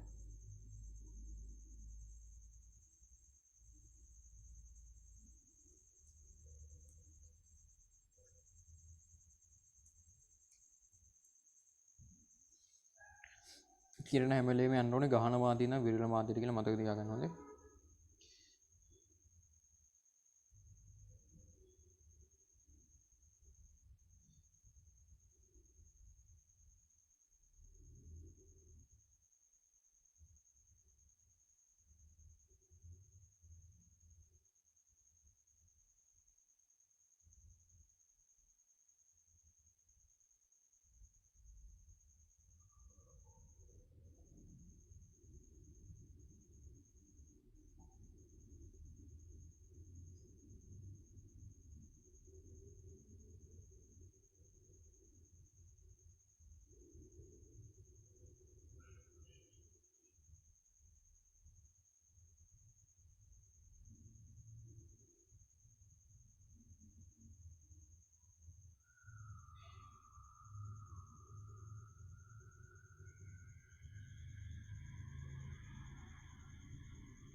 හොයපු කට්ටිය දාන්න. අවදි කෝණේ කීයද කියලා. මේ එන ආගයන් පොඩ්ඩක් මතක තියාගන්න ළමයි ඈ. ඔය අවදි කෝණ විදිහට එන ආගයන්. මොකද විභාගෙදිත් ඕගලන්ට ඕකම තමයි තියෙන්නේ. ජලයේ වර්ධනාංකය දෙනවා නම් අර මෙතුවක් කාලේ දුන්න හැමතැනම වගේ දීලා තියෙන 4 යට 3. හරි. වීදුරුවල වර්ධනාංකය දෙන්නෙත් කීයද 3 බෙදීම 2. හරි. ඒතර ඔය වගේ වට අදාළව නිශ්චිත විශේෂ අගයන් ටිකක් තමයි එන්නේ. බෙදන් යද්දී ඔයගලන්ට එනවා නිකන් 0.7500 එනවා. හරි 0.7548 ඕවා පොඩ්ඩක් ගණන් හදද්දී නිකම්ම නිකන් අර පුරු වෙනවා මතක හිටිනවා.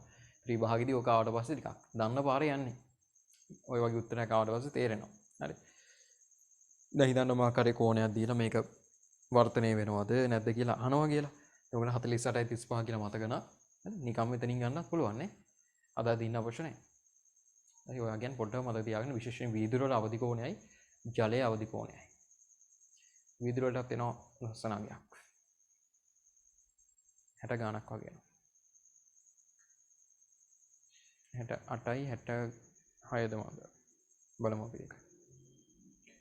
හරි මේකට ගොඩක් කට්ටියට ඇවිල්ලා තිනවා 48යි 35 කියලා. ඒ විදිහට ආව නම් හරි හොඳේ. හරි.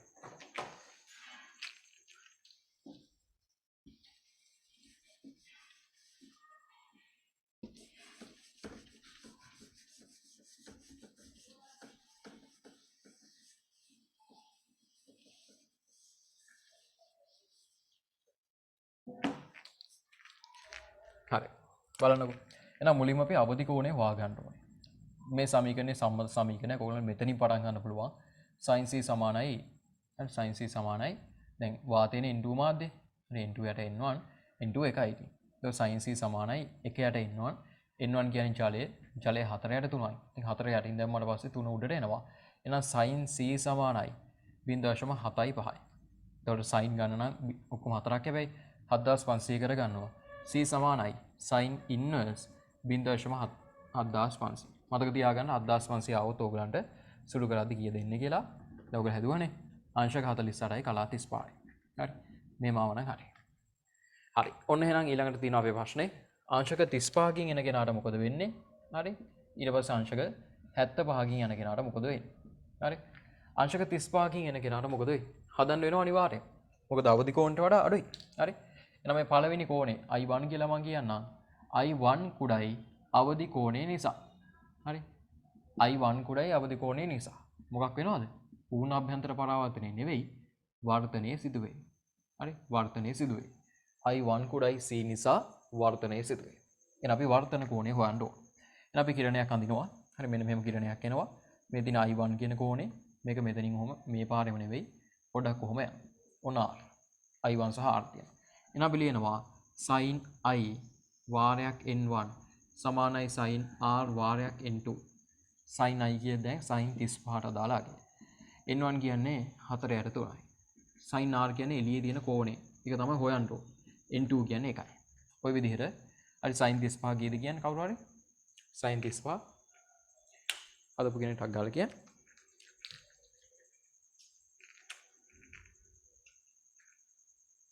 කී sin 35 0.5යි 7යි 3යි 6යි. හොඳයි. අන්න එහෙම උත්තර වැටෙන්න ඕනේ පට පට ගාලා. 0.5යි 7යි 3යි 6යි. මේක 4ෙන් වැඩි කරලා 3ෙන් බෙදන්න ඕනේ. හරි. අපි 3ෙන් බෙදලා එමු ලේසියිනේ.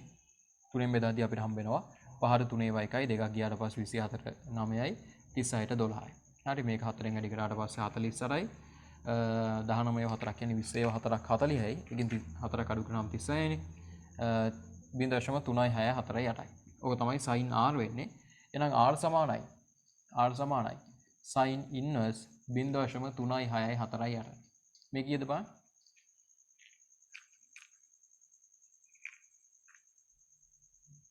මේ 76යි 3යි 6යි 76යි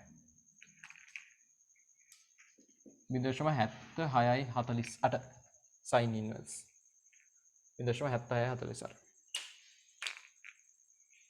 ඔකේ දැන් 49 53ද? හරි. එහෙනම් මේ r එක අංශක 49 53. ඔන්න අවදි කෝණය කරා. අමාරුයි. ඈ? අමාරුයිද මේ? අමාරු නෑ ළමයි. ඔය විදිහට කරන් තියෙන්නේ. හරි. දැන් මේවා උරු වෙන්න ඕනේ ඇහැට අතට දෙකටම උරු වෙන්න ඕනේ. මෙන්න මේ සමීකරණය. හරි. දැන් මේක කලින් කතා කරපු එකනේ.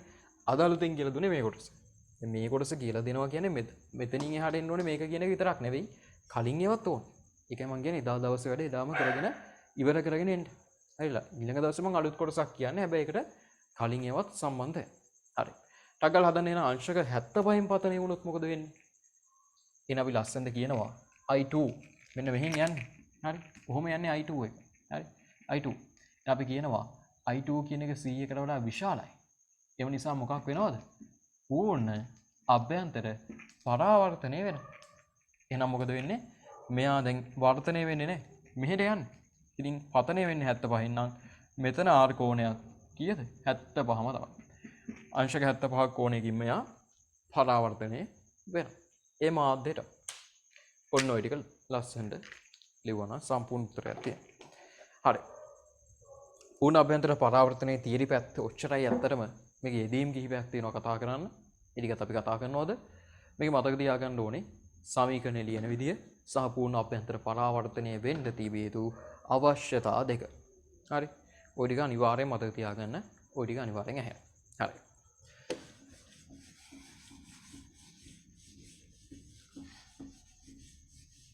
මේ කතාවක් කියලා දෙන්නද?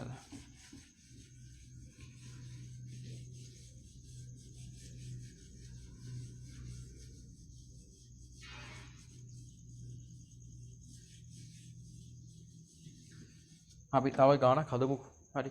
ඒ ගානක් හදලා මම පොඩ්ඩක් කතාවක් කියලා දෙන්න. හරි.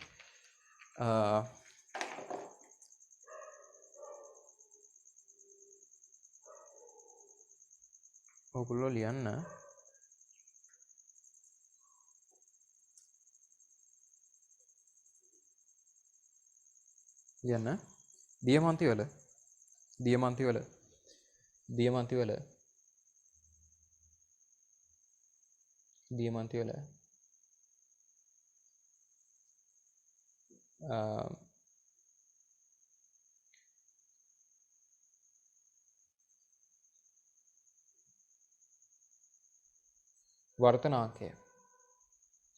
දියමන්ති වල වර්තනාංකය.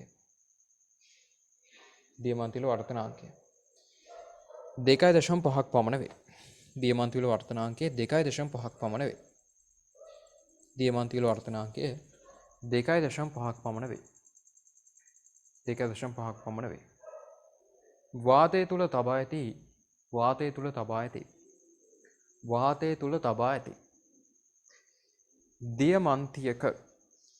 දියමන්තියක අවදි කෝණය සොයන්න.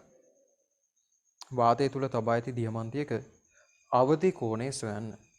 දියමන්ති වල වර්තනාංකය 2.5යි නම් වාතය තුල තියෙන දියමන්තියක අවදි කෝණය සොයන්න. හරි. පොඩි කතාවක් කියලා දෙන්න යන්නේ. ගාන හදන්න කතාව කියන්න ගන්න.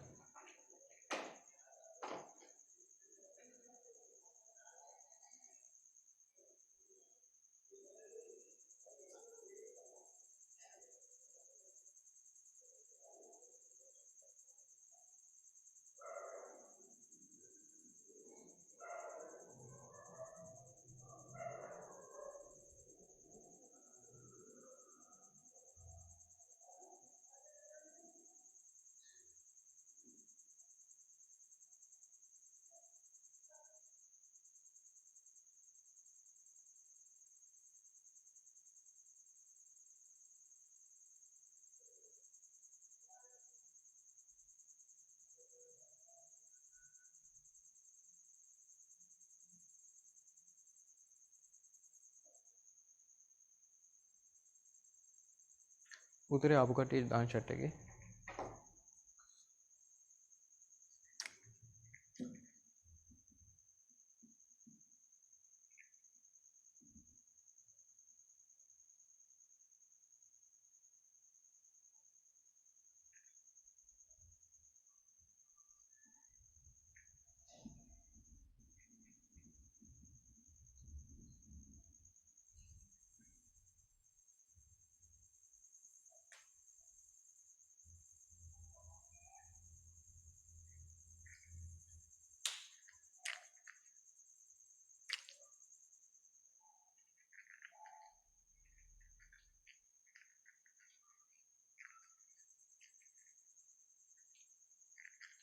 හරි. එයාගේ අවදි කෝණය 23.35. හරි. එහෙනම් මට කියන්න එයාගේ අවදි කෝණය 23.35. හරි. දැන් සාමාන්‍ය මෙහෙම ගත්තොත් එහෙම පෘෂ්ඨයක්. හරි මෙහෙම පෘෂ්ඨයක් ගත්තොත් මේ පෘෂ්ඨයේ හරි දැන් අංශක 90ක් තියෙනවනේ මෙතන. අංශක 90ක් තියෙනවා. මේක දැන් 100 කින් ඔහොම වෙන් කරාට පස්සේ මේ කොටස තමයි පූර්ණ අභ්‍යන්තර පරාවර්තන වෙන ටික. මේ ටික තමයි වර්ධනය වෙලා එළියට යන ටික. හරිද? දැන් අවදි කෝණය විශාල වෙන්න මොකද වෙන්නේ? අවදි කෝණය අංශක 90ට ලං වුණා කියලා හිතන්නකෝ. අවදි කෝණය අංශක 80යි. එහෙනම් වැඩි ප්‍රමාණයක් කිරණ මොකද වෙන්නේ? යනවා එළියට. හරි? වැඩි ප්‍රමාණයක් කිරණ ටිකක් යනවා එළියට. අවදි කෝණය කුඩා වෙන්න මොකද වෙන්නේ? වැඩි ප්‍රමාණයක් වෙන්නේ පූර්ණ අභ්‍යන්තර පරාවර්තනය. ඒ කියන්නේ අවදි කෝණය කුඩා කෙනෙක් ඉන්නවා නම් මෙන්න මේ කෝණය කුඩා කෙනෙක් ඉන්නවා නම් එයාගේ කිරණ එළියට යන්න තියෙන්නේ බොහොම අඩු chance එකක්. මේ පොඩි කලාපෙන් මෙන්න මේ වගේ චූටි කෝණකින් වැටෙන කිරණ විතරයි එළියට වර්ධනය වෙන්නේ. ඊතුරු කට්ටිය මොකද වෙන්නේ? ඊතුරු කට්ටිය මේක ඇතුලේ එකතු වෙලා මෙතන වැදිලා ඇතුලෙම හැරිලා යනවා. ඉතින් බලන්න දියමන්ති. දියමන්ති කියන්නේ මාඩ දෘඩ එකක්නේ. ඝනත්වය ගොඩක් වැඩිනේ. දැන් අපි මොකද වර්තනය යටතේ කතා කරනවා නිම්ම වාතය ගැන. වාතයේ වර්තනාංක 1යි. හිතුව වාතය තමයි අපි දන්න අපිට ගවේෂණය කරන්න පුළුවන් ටිකක් විරලම එක්කෙනෙක් තියෙන්නේ. ඊට පස්සේ තියෙනවා ජලය. ජලයේ වර්තනාංකය 4/3යි. කියන්නේ 1.3 ඔය වගේ අගයක්. හරි. වාතයට වඩා වර්තනාංකය වැඩි ටිකක් ගහනයි. ඊට පස්සේ වීදුරු ගැන කතා කරන්න යනවා. වීදුරු ගත්තට පස්සේ 3/2යි. කියන්නේ 1.5යි. ජලයට වඩාත් වැඩි වාතයට වඩාත් වැඩි. කියන්නේ ජලයට වඩා වීදුරු ගහන නිසා තමයි එයාගේ වේගය අඩු වෙලා ආලෝකයේ වේගය අඩු වෙලා වර්තනාංකය වැඩි වෙලා තියෙන්නේ. ඔය වීදුරු කපන්න පාවිච්චි කරන්නේ මොනවද? දියමන්ති. වීදුරු කපන්න පාවිච්චි කරන්නේ දියමන්ති මේකක්නේ. දියමන්ති කැලක් හයි කරපු එකක්නේ. අයින වීදුරු වලටත් වඩා දියමන්ති කියන එක හයියයි. ඒ නිසා දියමන්ති වල වර්තනාංකය මොකද වෙන්නේ? ඒක තවත් ගහනයි. ගහන කියන්නේ ඒක තුල තවත් ආලෝකයේ වේගය අඩුයි. එහෙනම් ආලෝකය යන්නේ හරිම හිමීට. ඒ නිසා යාගේ වර්තනාංකය මොකද වෙන්නේ? තවත් විශාලයි. යාගේ වර්තනාංකය කීයක් වෙනවද? ආසන්න වශයෙන් 2.5ක් වෙනවා. හරි කියන්නේ 2.4යි ගානක් තියෙන්නේ. 2.5ක් කියලා මන් දුන්නේ ගණන් හදලා ලේසියි. ඒ නිසා වර්තනාංකය වැඩි වෙන්න එයාගේ අවදි කෝණය මොකක් වෙනවද? අවදි කෝණي චූටි වෙනවා. වතුරේ අවදි කෝණය කීය තිබ්බේ? අංශක 48යි 35 කලා 35යි. මෙයාගේ අංශක 43යි කලා 35ක් විතර ඇවිල්ලා. කලා 38යි වතුරට තිබ්බේ මේකේ ඔව් කීයද මන් තිබ්බාරේ? මෙයාගේ කොහොමද තියෙන්නේ? 23යි කලා 35ක්. ඉතින් මෙයාගේ කිරණ වැඩිම වුණක් හරියක් මොකද්ද වෙන්නේ? එළියට යනව නෙවෙයි ඇතුළෙම පූර්ණ අභ්‍යන්තර පරාවර්තන වෙනවා. මේක තවත් වැඩි කරනවා මෙන්න මෙහෙම කළා. දියමන්තියක් ගත්තට පස්සේ දියමන්ති දෙන්නේ නැහැනේ මෙහෙම. දියමන්ති මොනවාද? කියුබ් දෙන්නේ නැහැ. රත්තරන් නම් බිස්කට් තියෙනවනේ. මැලිබන් එකෙන්ද ගන්නෙ නැහැ. ඒ බිස්කට් නෙවෙයි. දියමන්ති බිස්කට් නැහැනේ. දියමන්ති ගත්තට පස්සේ මෙන්න මේ ෂේප් එක ගන්නලා ලස්සනට හදන්න. ඔන්න ඔය වගේනේ හදන්න. මේ කෑලි කෑලි වොම් නිකන්. හරි. මේ වගේ කොහොම මුහුණුත් හදලා තියෙනවා. හරි. මේකෙන් මොකද ගන්නේ? තවත් මේකට උදව් කරනවා මෙන්න මේ කෝණේ තවත් වැඩි වෙන්න. හරි. මේ හදන ෂේප් එකකිනුත් මෙයා කපන කැපිල්ලෙනුත් මොකක් වෙනවද? මේකේ කිසියම් පෘෂ්ඨයකට පතනය වන කිරණය මේ C කියන කෝණයට වඩා වැඩි කෝණයකින් පතනය වෙනවා.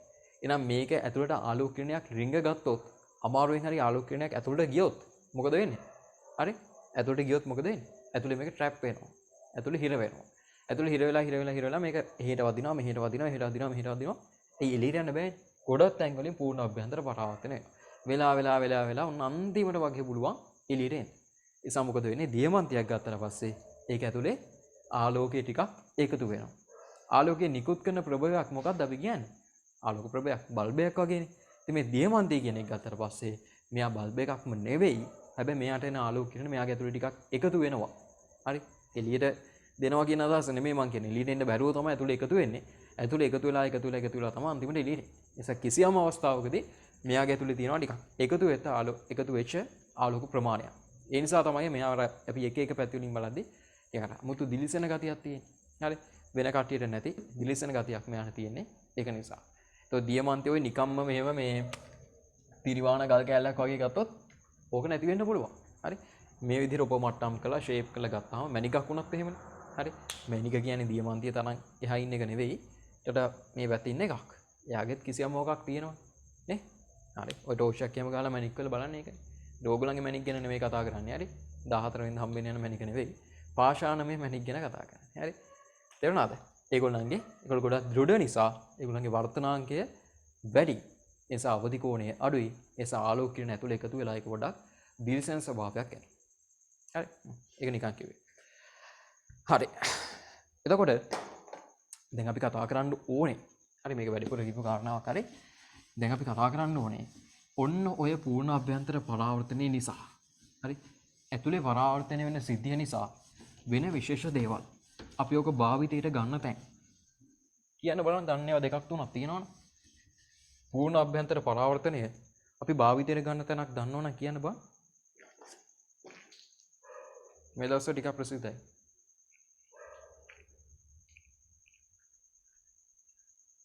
මේ මොබිටෙල් එකෙන් එහෙම ඇඩ් එහෙම දානවා.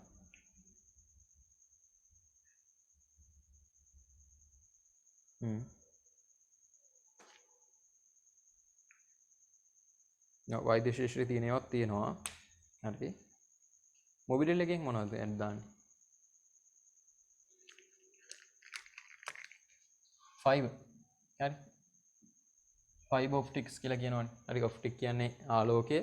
හරි. ෆයිබර් කියන්නේ තන්තු. ප්‍රකාශ තන්තු ආශ්‍රයෙන් අපි දත්ත අරගෙන යන එක. හරි. ඔප්ටික් කියන්නේ ආලෝකය. ඒක නිකන් ප්‍රකාශ කියලාත් අපි කියනවා. හරි. ෆයිබර් කියන්නේ තන්තු. හරි. තන්තු ප්‍රකාශ නෙවෙයි ප්‍රකාශ තන්තු. ප්‍රකාශ තන්තු වලින් අපි දත්ත අරන් යද්දී ඔතන වෙන්නේ පූර්ණ අභ්‍යන්තර පරාවර්තනය. එහෙම වෙන්නේ නෙවෙයිනේ. මේව කියනවා කේබල් එක. හරි. කේබල් එක කියන්නේ නිකන් මේ චුටි තන්තුවක් හොඳේ. මේ තන්තුවර මෙතනින් ආලෝකය දානවා. අනේ කිසිම අවුලක් නැහැ. මෙන්න මෙතනින් එළියට යනවා. ඒතර වැඩක් නැහැ නේ. දත්ත ටික එළියේ. හරි. මුකුත් ගන්න ඕනේ නැහැ. මේ හරියම ගත්ත හැකි. හරි. මේ හරියට ගිහලා එකතු කර ගන්න පුළුවන් දත්ත ටික. එහෙම වෙලා හරියන්නේ නැහැ නේ. මේ දත්ත ටික මොකද වෙන්න ඕනේ? මෙතනින් ඇතුළට දැම්මනම් අර එහා කෙරවලින් එනකන් එළියට එන්න බෑ. මේ එහා කෙරවට එනකන් එළියට එන්න බෑ. හරි. මෙහෙම වැදිලා මෙහෙම වැදිලා මෙහෙම වැදිලා මෙහෙම වැදිලා මෙහෙම වැදිලා ඔහොම තමයි එළියට එන්නේ. හරි. මෙන්න මේ ප්‍රකාශ තන්තු කොච්චර ප්‍රසිද්ධද කියනවා නම් ප්‍රකාශ තන්තු වලින් ඕගලන්ගේ සිලබස් එකේ මේ විදි ප්‍රශ්න අහලා තියෙනවා. මට මතක විදිහට තුනක් දෙකක් නම් හරියටම ෂුවර්. හරි. එසේ දෙකක් හරියටම ෂුවර්. තුනක් තියෙනවා මං හිතන්නේ. හරි. ඒ තරම් මේක ප්‍රශ්න අහන්න කැමති කොටසක්. ප්‍රකාශ තන්තු වල වෙන පූර්ණ අභ්‍යන්තර පරාවර්තනය. මාර කැමති යාලා මේකෙන් ප්‍රශ්න අහන්න. පැහැදිලි? මේක වෙන්නේ පූර්ණ අභ්‍යන්තර පරාවර්තනයේ ආශ්‍රිත දෙයක්. මෙතනින් යන එක වැදිලා මේක ඇතුළෙම රැඳෙනවා මිසක් මේවා එළියට යන්නේ නැහැ. හරි. ඔය අපි ඕවා දැකලා නැහෙනේ. මෙන්න මේවා දැකලා නැහෙනේ. මේවා දකින්න පුළුවන් මේවෙන් හදන පොඩි විසුද්ධ රූපාංගයක්. ඒක දැකලා තියෙනවද දන්නේ නැහැ ඔයගොල්ලෝ. හරි? සමහර කට්ටිය දැකලා ඇති. අය බලමු. මෙන්න මෙහෙම නිකන් ඔය කානිවල් වල එහෙම ගෝල්ඩ් පේස් එක එහෙම ගන්න තියෙනවා. මේ මෙන්න මෙහෙම නිකන් ප්‍රකාශ තන්තු. චූටි මේ නයිලෝන් කෙඳි වගේ. හරි සුදු පාට නයිලෝන් කෙඳි වගේ ඔහොම දාපු මලක් වගේ හදපු එකක්. හරි. ඔහොම දාලා මලක් වගේ එකක් හදලා තියෙනවා.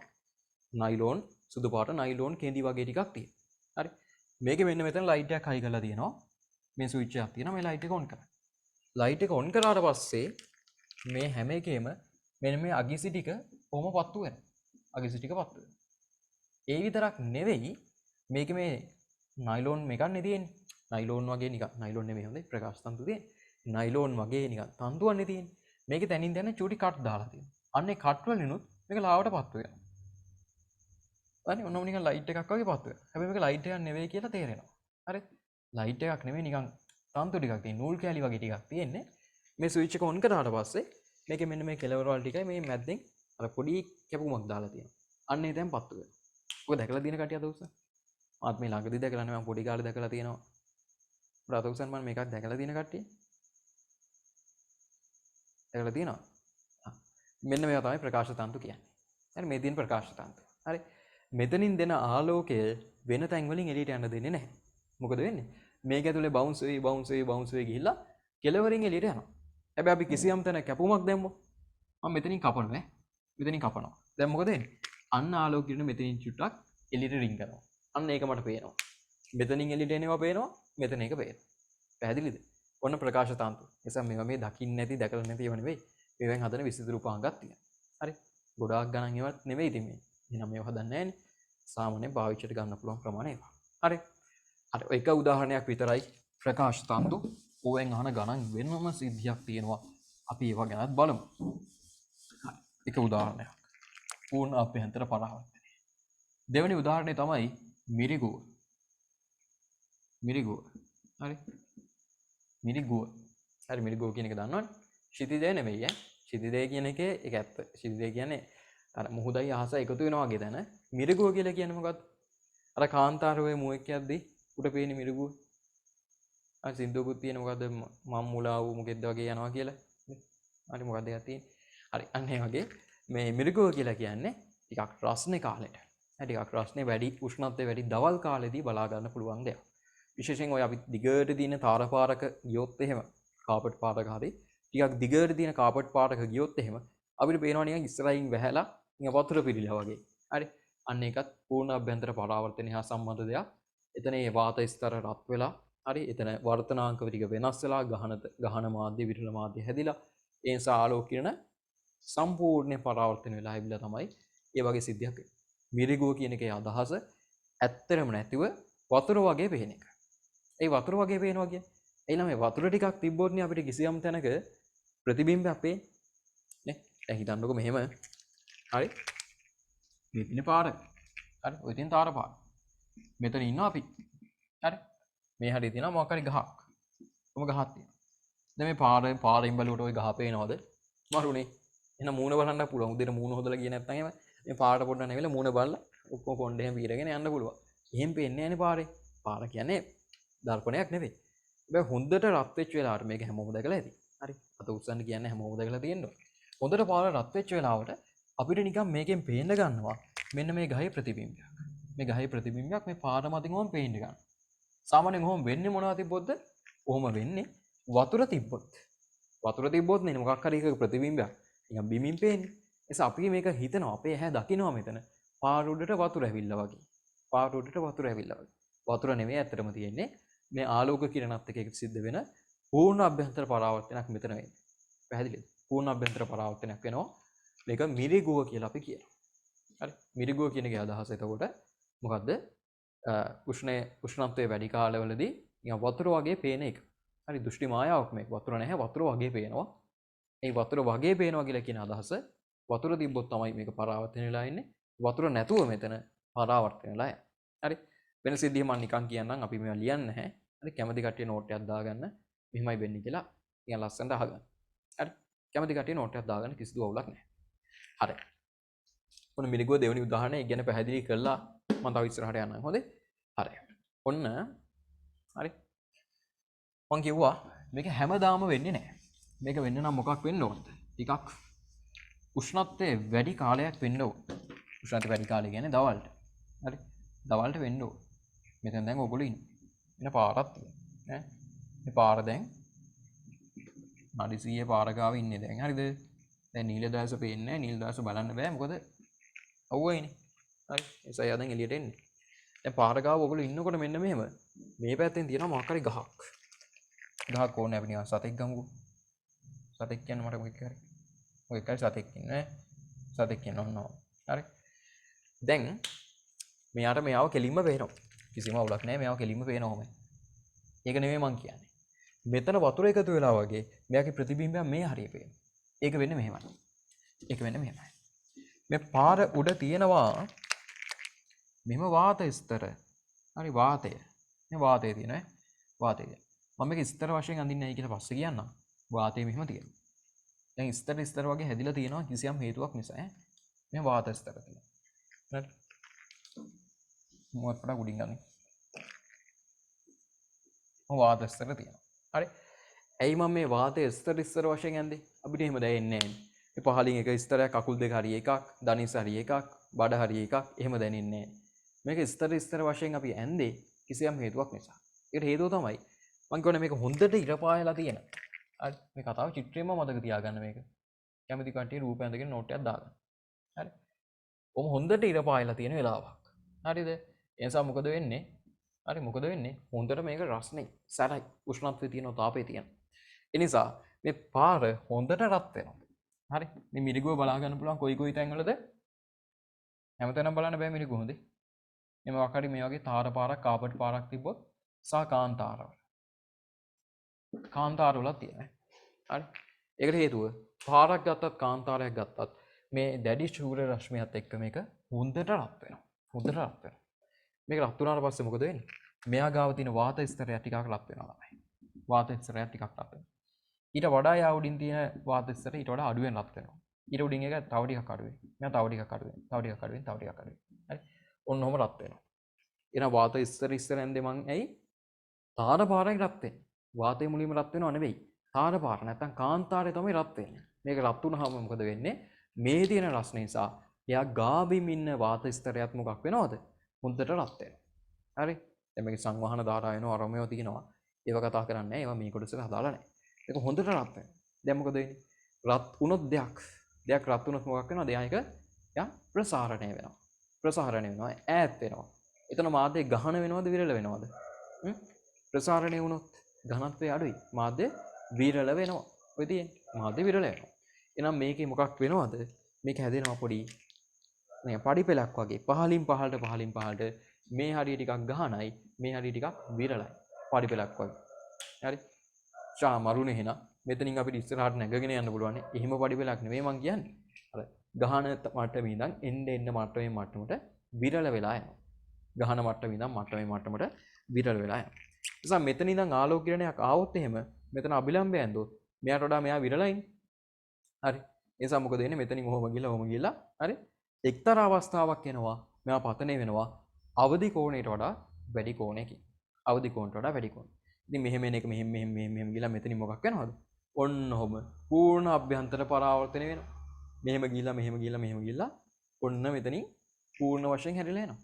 පූර්ණ අභ්‍යන්තර පරාවර්තනය මෙන්න මෙතන. පූර්ණ අභ්‍යන්තර පරාවර්තනය වුණාම මොකද වෙන්නේ? අපිට පේනවා මෙයාගේ ප්‍රතිබිම්බයක් මෙන්න පාර උඩ. එහෙම වෙන්න විදියක් නැහැ. පාරෙන් ඕක පේන්නේ නැහැ කියලා අපි දන්නවා. අපි හිතනවා ආයෙ නම් වතුර තිබ්බොත් පේනවනේ. මෙතන වතුර ටිකක් ඇති කියලා. හරි. කොහෙද වතුර නැහැ මේ හොඳට විර පහලා තියෙන්නේ. වතුර වාෂ්ප වෙනවා තිබ්බොත් මේක වෙන්නේ ඔන්න ඔය ආලෝකයේ සිද්ධිය නිසා. තේරුණාද?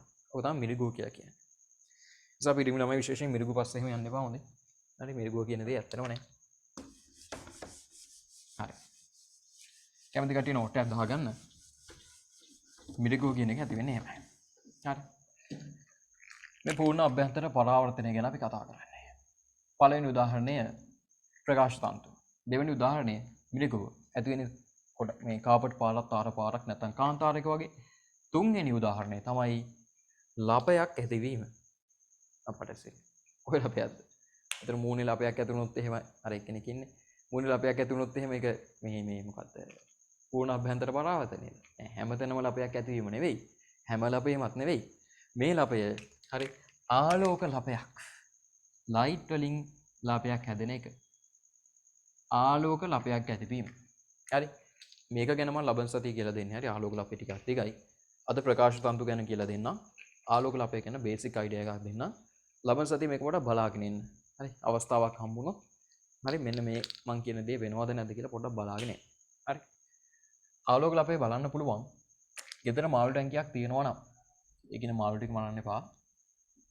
හරි මාළුන්ට කරදරයක් නොවෙන්න. හරි. මේ මාළු ටැංකියේ වතුර පුරවලානේ තියෙන්නේ. මේක ගැන ලයිට් එකක් දාන්න. හරි. මේක ගැන ලයිට් එකක් දාලා පොඩක් උඩින් බලන්න. උඩින් බැලුවම මේ ලයිට් එක විදිහටම පේනවද නැත්නම් ලපයක් විදිහට පේනවද කියලා බලන්න ඕනම. හරි. පොඩි තනි ලයිට් එකක්. LED ලයිට් එකක් වගේ ලයිට් එකක් දාලා වතුර ගැටට උඩින් බලන්න මේ ලයිට් එක ලපයක් විදිහට පේන්නේ නැත්නම් ලයිට් එක විදිහටම පේන්නේ කියලා. හරි ටිකක් හඳක් පායලා වගේ පේනවද කියලා බලන්න. පූල් එකකට වගේ යනවා ටිකක් හවස් වෙලාවක. ඒ පූල් වලට යට දානවා ලයිට්. පූල් වලට යට දානවා ලයිට්. මේ ලයිට් එකේ ඇත්තම සයිස් එකද නැත්නම් තඩි ලයිට් එකක් මෙහෙම උඩින් පේනවද කියලා පොඩ්ඩක් බලන්න. පොඩ හිතලා බලන්න කියන්නේ. හිතලා නෙමෙයි ඇත්තටම දකින්න ඕන එක. හරි. මේ දෙකෙන් මොකකට හරි අවස්ථාව හම්බුනොත් මේක බලන්න. එහෙම වෙන්නේ ඇයි කියන එක මම ලබන සතියේ කියලා දෙන්න. හරි. අවස්ථාව හම්බුනොත් බලාගෙන ඉන්න. හරි. ප්‍රකාශ තන්තු ගැන අද කතා කරන්න යන්නේ. මාතෘකාව දාන්න.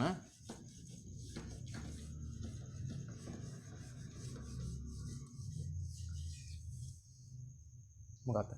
පූර්ණ අභ්‍යන්තර පරාවර්තනය හා සම්බන්ධ සිද්ධීන්. පූර්ණ අභ්‍යන්තර පරාවර්තනය හා සම්බන්ධ සිද්ධීන්. සංසිද්ධීන් කියලා දාන්න එපා. සංසිද්ධි කියලා දැම්මොත් ස්වභාවික ඒවානේ. පූර්ණ අභ්‍යන්තර පරාවර්තනය හා සම්බන්ධ සිද්ධීන්. නිකම්ම සිද්ධීන්. පූර්ණ අභ්‍යන්තර පරාවර්තනය හා සම්බන්ධ සිද්ධීන්.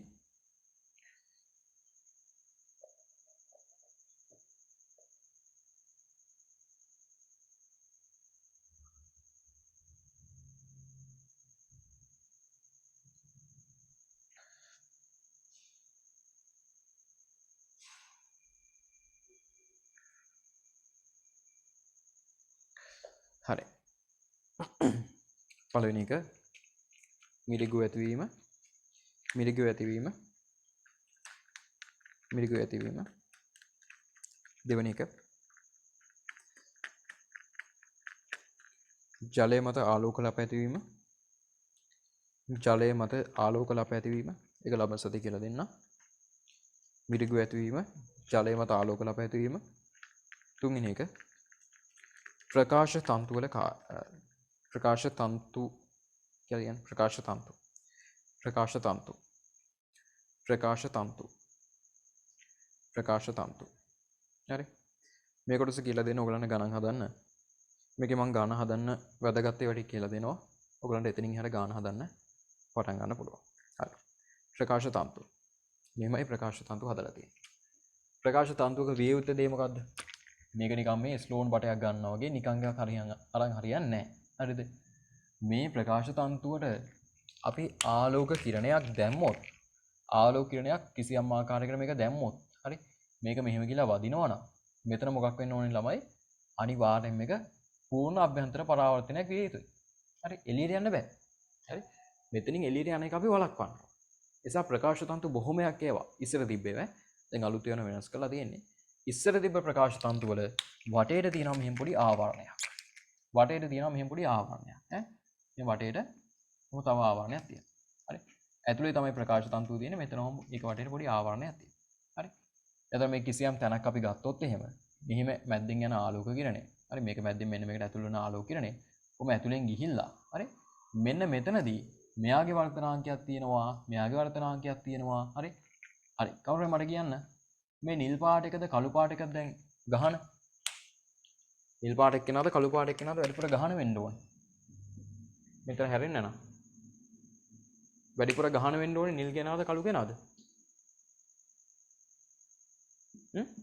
මෙහෙම ගියපු කිරණේ මෙතන වැදිලා පූර්ණ අභ්‍යන්තර පරාවර්තනය වෙන්න නම් වැඩිපුර ගහනතර මාධ්‍ය වෙන්න ඕනේ නිල් පාට කෙනාද මේ මැද්දේ ඉන්න කළු පාට කෙනාද?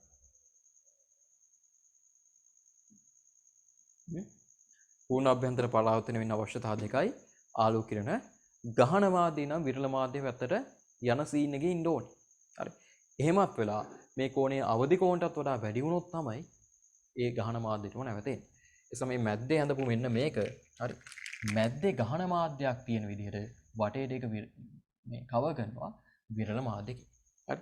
එහෙනම් හිතන්න මේ තියෙන එක හරි මෙන්න මේ තියෙන එක ගහන මාධ්‍යයක් කියලා මොකක් හරි ගහන මාධ්‍යයක් කියලා ආලෝකය යන්න පුළුවන්. ආලෝක කිරණ මේක ඇතුළට આવොත් මේකෙන් එළියට පහින්න පුළුවන්. එතකොට මම මේක ඔතනවා විරල මාධ්‍යයකින්. ටිකක් විරල මාධ්‍යයකින් මොකක් හරි විදිහට ඔතන. දැන් මොකද වෙන්නේ? මේ ගහන මාධ්‍යයයි මේ විරල මාධ්‍යයයි මේ පැවතීම නිසා මොකද වෙන්නේ?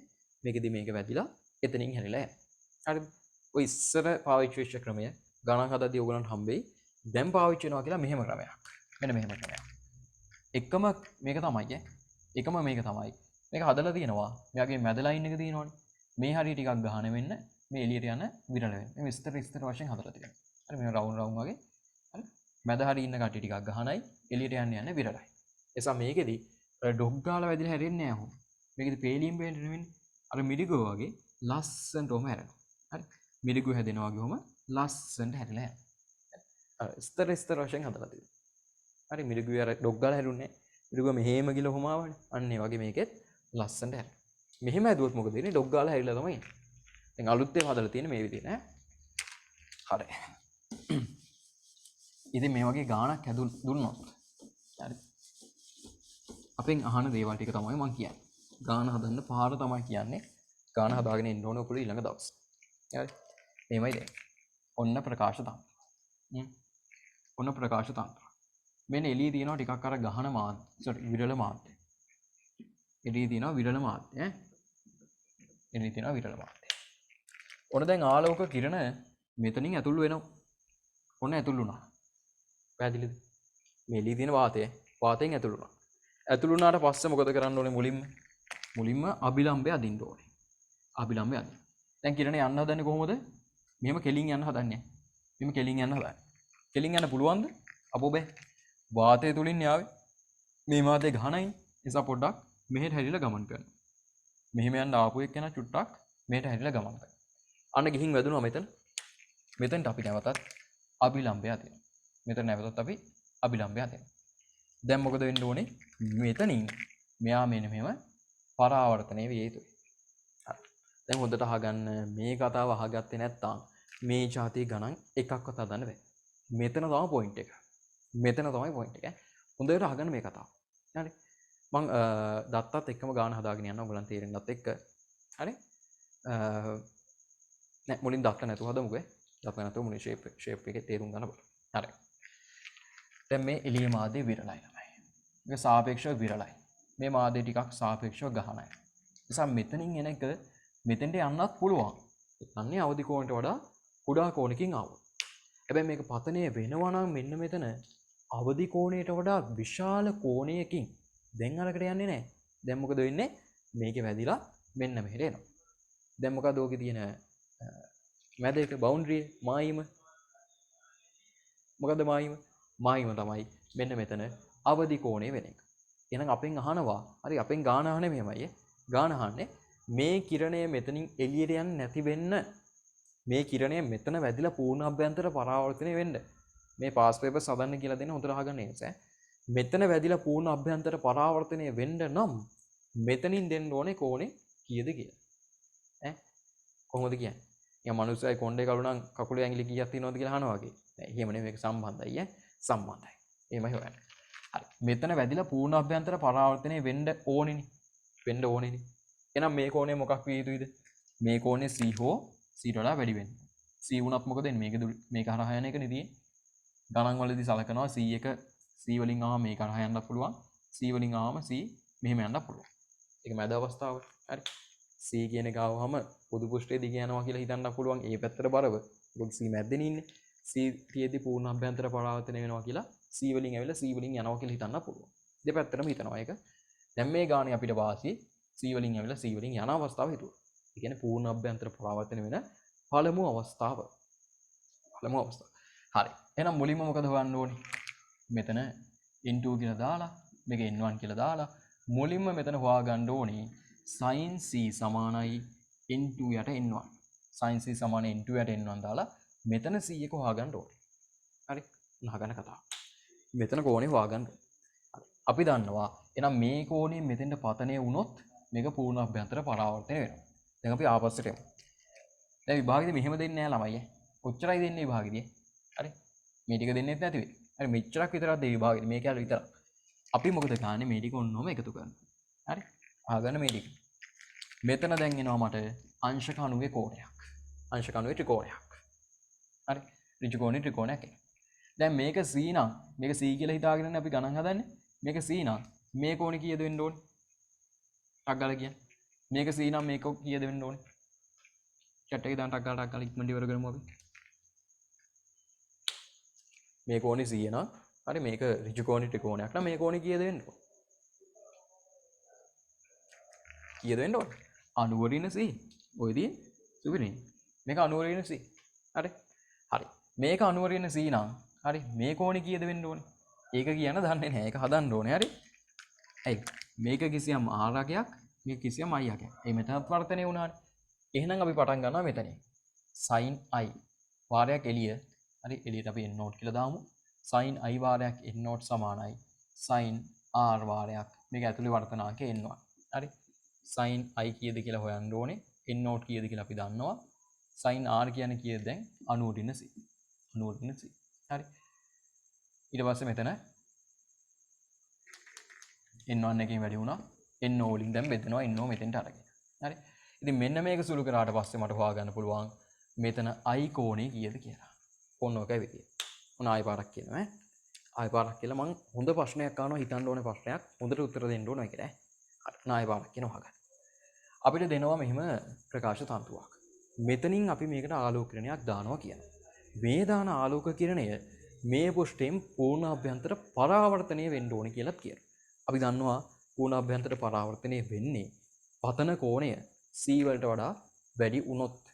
එහෙනම් පූර්ණ අභ්‍යන්තර පරාවර්තනය වෙන පළවෙනිම මොහොත කියලා අපිට ගන්න පුළුවන් ඒක c වුණොත්. c වුණොත් නේ. හරි. එහෙනම් c වලින් මෙතන පතන වෙනවා කියලා හිතාගෙන අපි කිරණයක් අඳිනවා. c වලින් આવොත් c වලින්ම යන්න ඕනේ. එහෙනම් අපි එතන ඉන්නේ දැන් මේ ගාන හදන්න පටන් ගන්න ඕනේ. මේක තමයි උත්තරේ වෙන්නේ. මේක තමයි හදන්න පටන් ගන්න තැන. එහෙනම් මේ මාධ්‍යයටයි දාලා මෙතන c එක හොයාගන්න. c හොයාගත්තොත් ඍජු කෝණී ත්‍රිකෝණයක් ඇඳලා. ඒක වෙනම එකක් ඈ. අර නිකන්. කිලිම ජ්‍යාමිතිය ඒක. හරි. ඒක වෙනම එකක්. මේවා වර්තනය මේක වර්තනය මේක ජ්‍යාමිතිය. ඍජු කෝණී ත්‍රිකෝණයක් මෙතන ඇඳලා මේක 90 ඍණ c කියලා ගන්න. මේක 90 ඍණ c නම් මෙතනත් වර්තනයනේ. එහෙනම් වර්තන සමීකරණ දාලා මෙතන i එක ගන්න. හරි. ඔන්න මගේ ප්‍රශ්නය. ටිකක් වෙලා හිතන්නත් දෙන්න. මගේ ප්‍රශ්නය. දැන් මේ c කියන්නේ ලිමිට් එක, බවුන්ඩරි එක. බවුන්ඩරි එක තමයි c කියන්නේ. හරි. බවුන්ඩරි එක තමයි c කියන්නේ. මට මෙතනින් පතනය වන කිරණ, හරි මෙතනින් පතනය වන කිරණ හැම එකක්ම මං ඊළඟට පතනය කරන්න යන කිරණ හැම එකක්ම මෙතනින් මේ හරියෙන් පූර්ණ අභ්‍යන්තර පරාවර්තනය කරගන්න ඕන නම්. හරි. මෙහෙන් පතනය කරන්න ඕනේ හැම එකක්ම මෙතනින් පූර්ණ අභ්‍යන්තර පරාවර්තනය කරගන්න ඕන නම් මං කලාප දෙකක් දෙන්නම් ඔයගලන්ට. මේක A මේක B. මං ඒවා යවන්න ඕනේ A කලාපෙන්ද මං ඒවා යවන්න ඕනේ B කලාපෙන්ද. ඒ කියන්නේ මෙතන අපි මේ C වලට අදාළ හොයාගන්න I කෝණයක් තියෙනවනේ. මේ I කෝණයට කුඩා ගයකින් යවන්න ඕනේ ඊට වඩා විශාල ගයකින් යවන්න. මෙතන පූර්ණ අභ්‍යන්තර පරාවර්තනය වෙන්න මේ මං යවන කිරණ සියල්ලක්ම මෙහෙන් යවන්න ඕනේ මෙහෙන් යවන්න. කල්පනා කරන්න. මෙතනින් පටන් ගෙන හරි මෙතනින් පටන් ගෙන හරි හිතන්න. මේ මේවා වෙනස් වෙන විදිහ හිතලා බලන්න.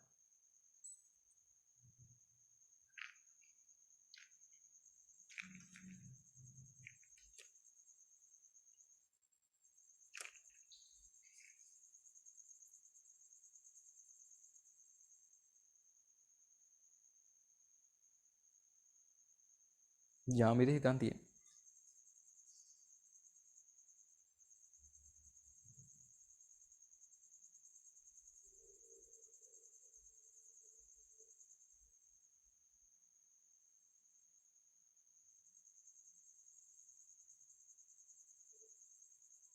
හොඳයි ගොඩක් අය. හරි. මම හිතන්නේ එකපාර ඔච්චර ආන්සර්ස් දෙයි කියලා. මේ ටිකක් පැටර්න් සුළු ගානක්.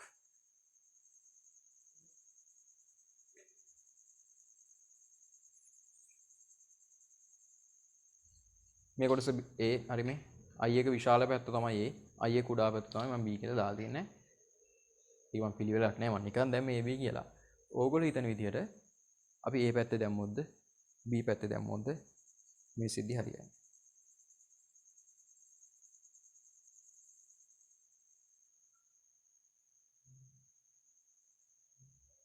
හරි. අත උසන්න A පැත්තේ කියලා කියන කට්ටිය. කියන්නේ මේ I කෝණයට වඩා වැඩි කෝණයකින් අපි මේක එවුවොත් අර පැත්තෙන් අනිවාර්යෙන් පූර්ණ අභ්‍යන්තර පරාවර්තනය වෙනවා. එහෙම කියන කට්ටිය අත උසන්න. උත්තර දාපු කට්ටිය අත උසන්නේ නැහැ. ඈ? උත්තර දාලා තියෙන අත උසන්න. මම B පැත්තෙන් කියන කට්ටිය අත උසන්න. හරි. බලමු. අන්න බලන්න. හරි මෙතනින් ඉවරයි අද දවසේ වැඩ. බලන්න. මෙහෙම යනවා කිරණයක්. හරි මෙහෙම කිරණයක් ගිහිල්ලා මෙතනින් වර්ධනය වෙලා තමයි යන්නේ. හරි. මේ කෝණය මං වැඩි කරන්න මොකද වෙන්නේ? මේ කෝණයත් විශාල වෙනවා. හරි. මොන කතාව ඈ? මේ කෝණේ වැඩි කරන්න I වැඩි වෙන්න මෙතන වර්ධනය වෙන්නේ R එකත් වැඩි වෙනවා. ඒක දන්නවනේ. sin I වැඩි වෙද්දි මේක නියතයක් sin R වැඩි වෙ යුතුයි. මේ කෝණේ වැඩි කරන්න මේකත් වැඩි කරනවා. මේ කෝණේ වැඩි කරන්න මේ කෝණේ මොකද වෙන්නේ? මේ කෝණේ වැඩි කරන්න මෙතන ගිහිල්ලා පතන වෙන කෝණය මොකක් වෙයිද? මේක ඍජු කෝණී ත්‍රිකෝණයක් නේ. අනිවාර්යෙන් ඍජු කෝණය මෙහෙම තියෙනවා. හරි. ඒ කියන්නේ මෙතන අංශක 90යි. පැහැදිලිද? මෙන්න මේ කෝණය මං එන්න වැඩි කරොත් මේ කෝණයට එන අගේ එන්න අඩු වෙනවා. එන්න අඩු වෙනවා. දැන් මේ ගානට අපි තියන් ඉන්නේ මේ කෝණය C වෙන්න. ඉතින් අපි මේක තව දිරටත් වැඩි කරොත් I කෝණය වැඩි කරොත් මේක තව පොඩ්ඩක් මෙහෙට යනවා. R කෝණය වැඩිලා මේක මෙහෙම යනවා. එහෙම වුණොත් මෙතන කෝණය බලන්න මේ. මෙතන කෝණයට සාපේක්ෂව මෙතන කෝණය ටිකක් පොඩිනේ. මෙතන කෝණය පොඩි. එහෙනම් මෙතන කෝණය දැන් C පොඩි වෙනව නෙවෙයි ඈ. C කියන එක නියතයක්. C කියන එක මෙන්න මේ දෙකට ගැලපෙන නියතයක්. දැන් මේ පතනය වන කෝණය දැන් තියෙන කෝණය ඇල්ෆා නම් ඇල්ෆා එක C වලට වඩා කුඩා වෙනවා. ඇල්ෆා එක C වලට වඩා කුඩා වෙනවා. දැන් මොකද වෙන්නේ? දැන් මේක අගේට මෙතනින් ඔහම එළියට යනවා. මෙතනින් එළියට යනවා. ඊට මෙතෙන්ටත් දාලා ඕන මෙතනින් එළියට යනවද නැද්ද කියලා බලලා එහෙම කියන්න පුළුවන්. තේරුණාද? හරි. අන්න එකයි ප්‍රශ්නේ. එහෙනම් අපි කිරණ යවන්න ඕනේ කොහෙන්ද? මෙන්න මේ මැද කලාපේ. මෙන්න මේ කලාපෙන් යවයි. මේ කලාපෙන්. හරි. මේ කලාපෙන් යවුවම මොකද වෙන්නේ? අපි මෙහෙම යවනවා. එහෙනම් කලින් අයිටත් වඩා මේ කෝණේ කුඩා කරා. එහෙනම් මෙතනත් මොකද වෙන්නේ? R එකත් කුඩා වෙනවා තාම. R එක කුඩා වෙලා ඔහොම යන්නේ. ඈතට යනවා. ඔන්න ඔහොම වෙනවා. හරි. ඍජු කෝණයක් යනවා ඔන්න ඔහොම. මේක අංශක 90 වෙනස් වුන්නේ නැහැ. මේ කෝණේ චූටි වුණා. මේ කෝණේ චූටි වෙන්න මේ කෝණේ විශාල වෙනවා. දැන් බීටා ගත්තොත් ඒක C ට වඩා විශාල වෙයි කොහොමත්. හරි. දැන් මොකද වෙන්නේ? අනිවාර්යෙන් කෝණ අභ්‍යන්තර පරාවර්තනය වෙනවා. තේරුණාද කතාව? හරි. එහෙනම් මේ C කියලා හිතාගෙන අපි හදන කෝණයක් තියෙනවා. අන්න ඒ කෝණයට වඩා අඩු කෝණයකින් යවුවොත් තමයි අනිවාර්යයෙන්ම කෝණ අභ්‍යන්තර පරාවර්තනය වෙනවා කියලා අපිට කියන්න පුළුවන්. හරි. හරි. ඔන්න ඔය කතාව තේරුම් ගන්න. ඕක ඇති ඕගලන්ට ගණන් හදන්න. මම ගණන් ටික දෙන්න. ඒ ගණන් ටික හදාගෙන එන්න.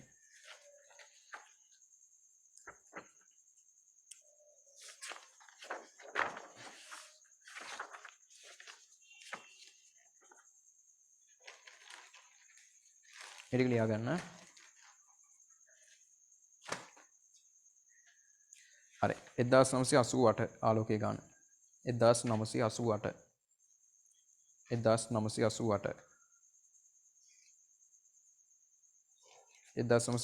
කියන එකේ ඔයගලන්ට හදන්න පුළුවන් A කියන කොටස විතරයි. හරි. 1988 A කියන කොටස. ඊට පස්සේ 1997 අරක 88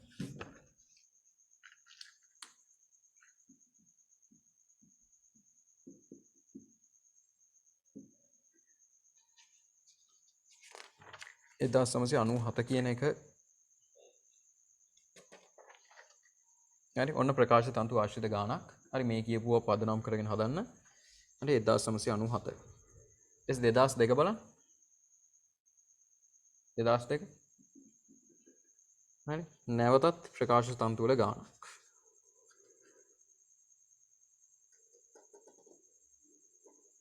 හරි 1997 ප්‍රකාශ තන්තු අහලා තියෙනවා 2002ත් අහලා තියෙනවා 1997 කට්ටිය හොඳටම කරන්න ඇතිනේ. ඒක නිසා වෙන්නේ තියෙනවා තහන්න නැත්තේ. හරි ඊළඟට ආයි තියෙනවා 2009. 2009 දැම්ම හදන්න එපා. හරි 2009 තියෙන දේදුන් හැදෙන විදිය විදියයි ආලෝක ලපයයි ඊළඟ දවසේ කියලා දෙන්න. 2009 දැම්ම එපා. 2013 ඔන්න. හරි මම කිව්වා හරි. හරි අවුරුදු 3ක තිබිලා තියෙනවා ප්‍රකාශ තන්තු ගණන්. හරි 1997 2002 2013 හරි ඔන්න ඔය ගණන් ටික හදන්න ප්‍රකාශ තන්තු සහ පූර්ණ අභ්‍යන්තර පරාවර්තනය හොඳටම පුළුවන් වෙන්න. හරි මේ ටික හදන් ඉන්නේ කවද්ද? ලබන අඟහරුවාදාදී මේ ටික හදන් ඉන්න ඕනේ. ලබන සවුන්ද හවස 6 වෙද්දී 1990 සහ 1991 පේපර්ස් වල SCQ සහ essay වල ඔක්කොම කරන්න බෑ ඒකේ. කරන්න පුළුවන් ටික සබ්මිට් කරන්න ඕනේ. පැහැදිලි? හරි ඔය ටික තමයි මේවා ටික. දැන් අපි අලුත් මාසයක් යන්නේ ළමයි අලුත් මාසෙත් මැද්දට ඇවිල්ලා තියෙන්නේ. මේ පොඩක් දැන් ඔයගොල්ලෝ ගාස්තු දාන එක පොඩක් අපිරිය වෙලා තියෙනවා. පුළුවන් තරම් මේ මොකද්ද අලුත් මාසෙ එන්න කලින් මාසෙ අගදී දාන්න try එකක් දෙන්න. මේ නැත්නම් පොඩ ප්‍රශ්න. හරි. පොඩි මතක කිරීමක් කරේ. හරි ගැටලු තියෙනවා නම් අවුලක් නැහැ. පේපර්ස් කරන වැඩේ හරියට කරගෙන යන්න. ඒකේ මොකක් හරි ඔයගලන්ට අලුත් අදහස් තියෙනවා නම් මේක මෙහෙම කරොත් හොඳයි කියලා අලුත් අදහස් තියෙනවා නම් ඒවත් අපිට කියන්න. වැඩ ටික හොඳට කරන් යන්න. හරි තාපයේ පාඩම දැන් අපි මේ සෙන්සුරාදා කරනවා. තාපයේ පාඩමට අදාළ වීඩියෝස් කිහිපයක් තියෙනවා. මම ඒ ටික groups වලට දානවා. ඒවත් බලාගෙන ඉන්න shape එකේ. හරි.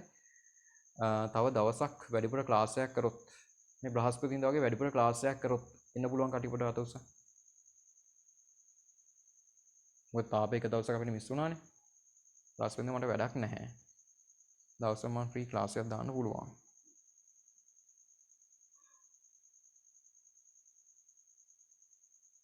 හරි එහෙනම් බ්‍රහස්පතින්දා අපි ක්ලාස් එකක් දාමු. හරි. හැබැයි දාන්න වෙන්නේ හවස් වරුවත් පුළුවන් උදේ වරුවත් පුළුවන්. අපි හවස් වරුව දාමු. හරි ඒක ලේසි වෙයි කියලා හිතනවා. මේ හැබැයි උදේ වරුව මොකුත් නැතුව ඇති ඔයගලන්නේ ඉස්කෝලේ නැහැ නේද? ඉස්කෝලේ නැහැ දැන් එක්සෑම් ඉඳ වහලා නේද තියෙන්නේ? උදේ වරුව දාමුද එහෙනම්?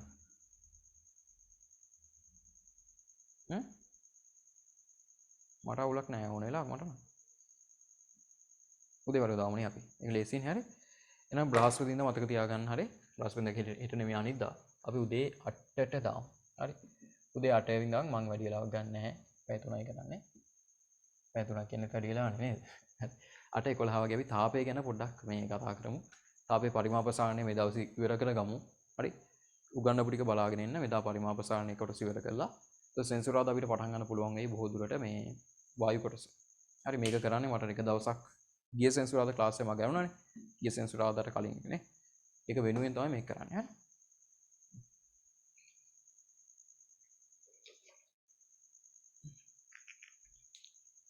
හරි එහෙනම් ක්ලාස් එක ඉවරයි. හරි යන්න පුළුවන් උගන්නට.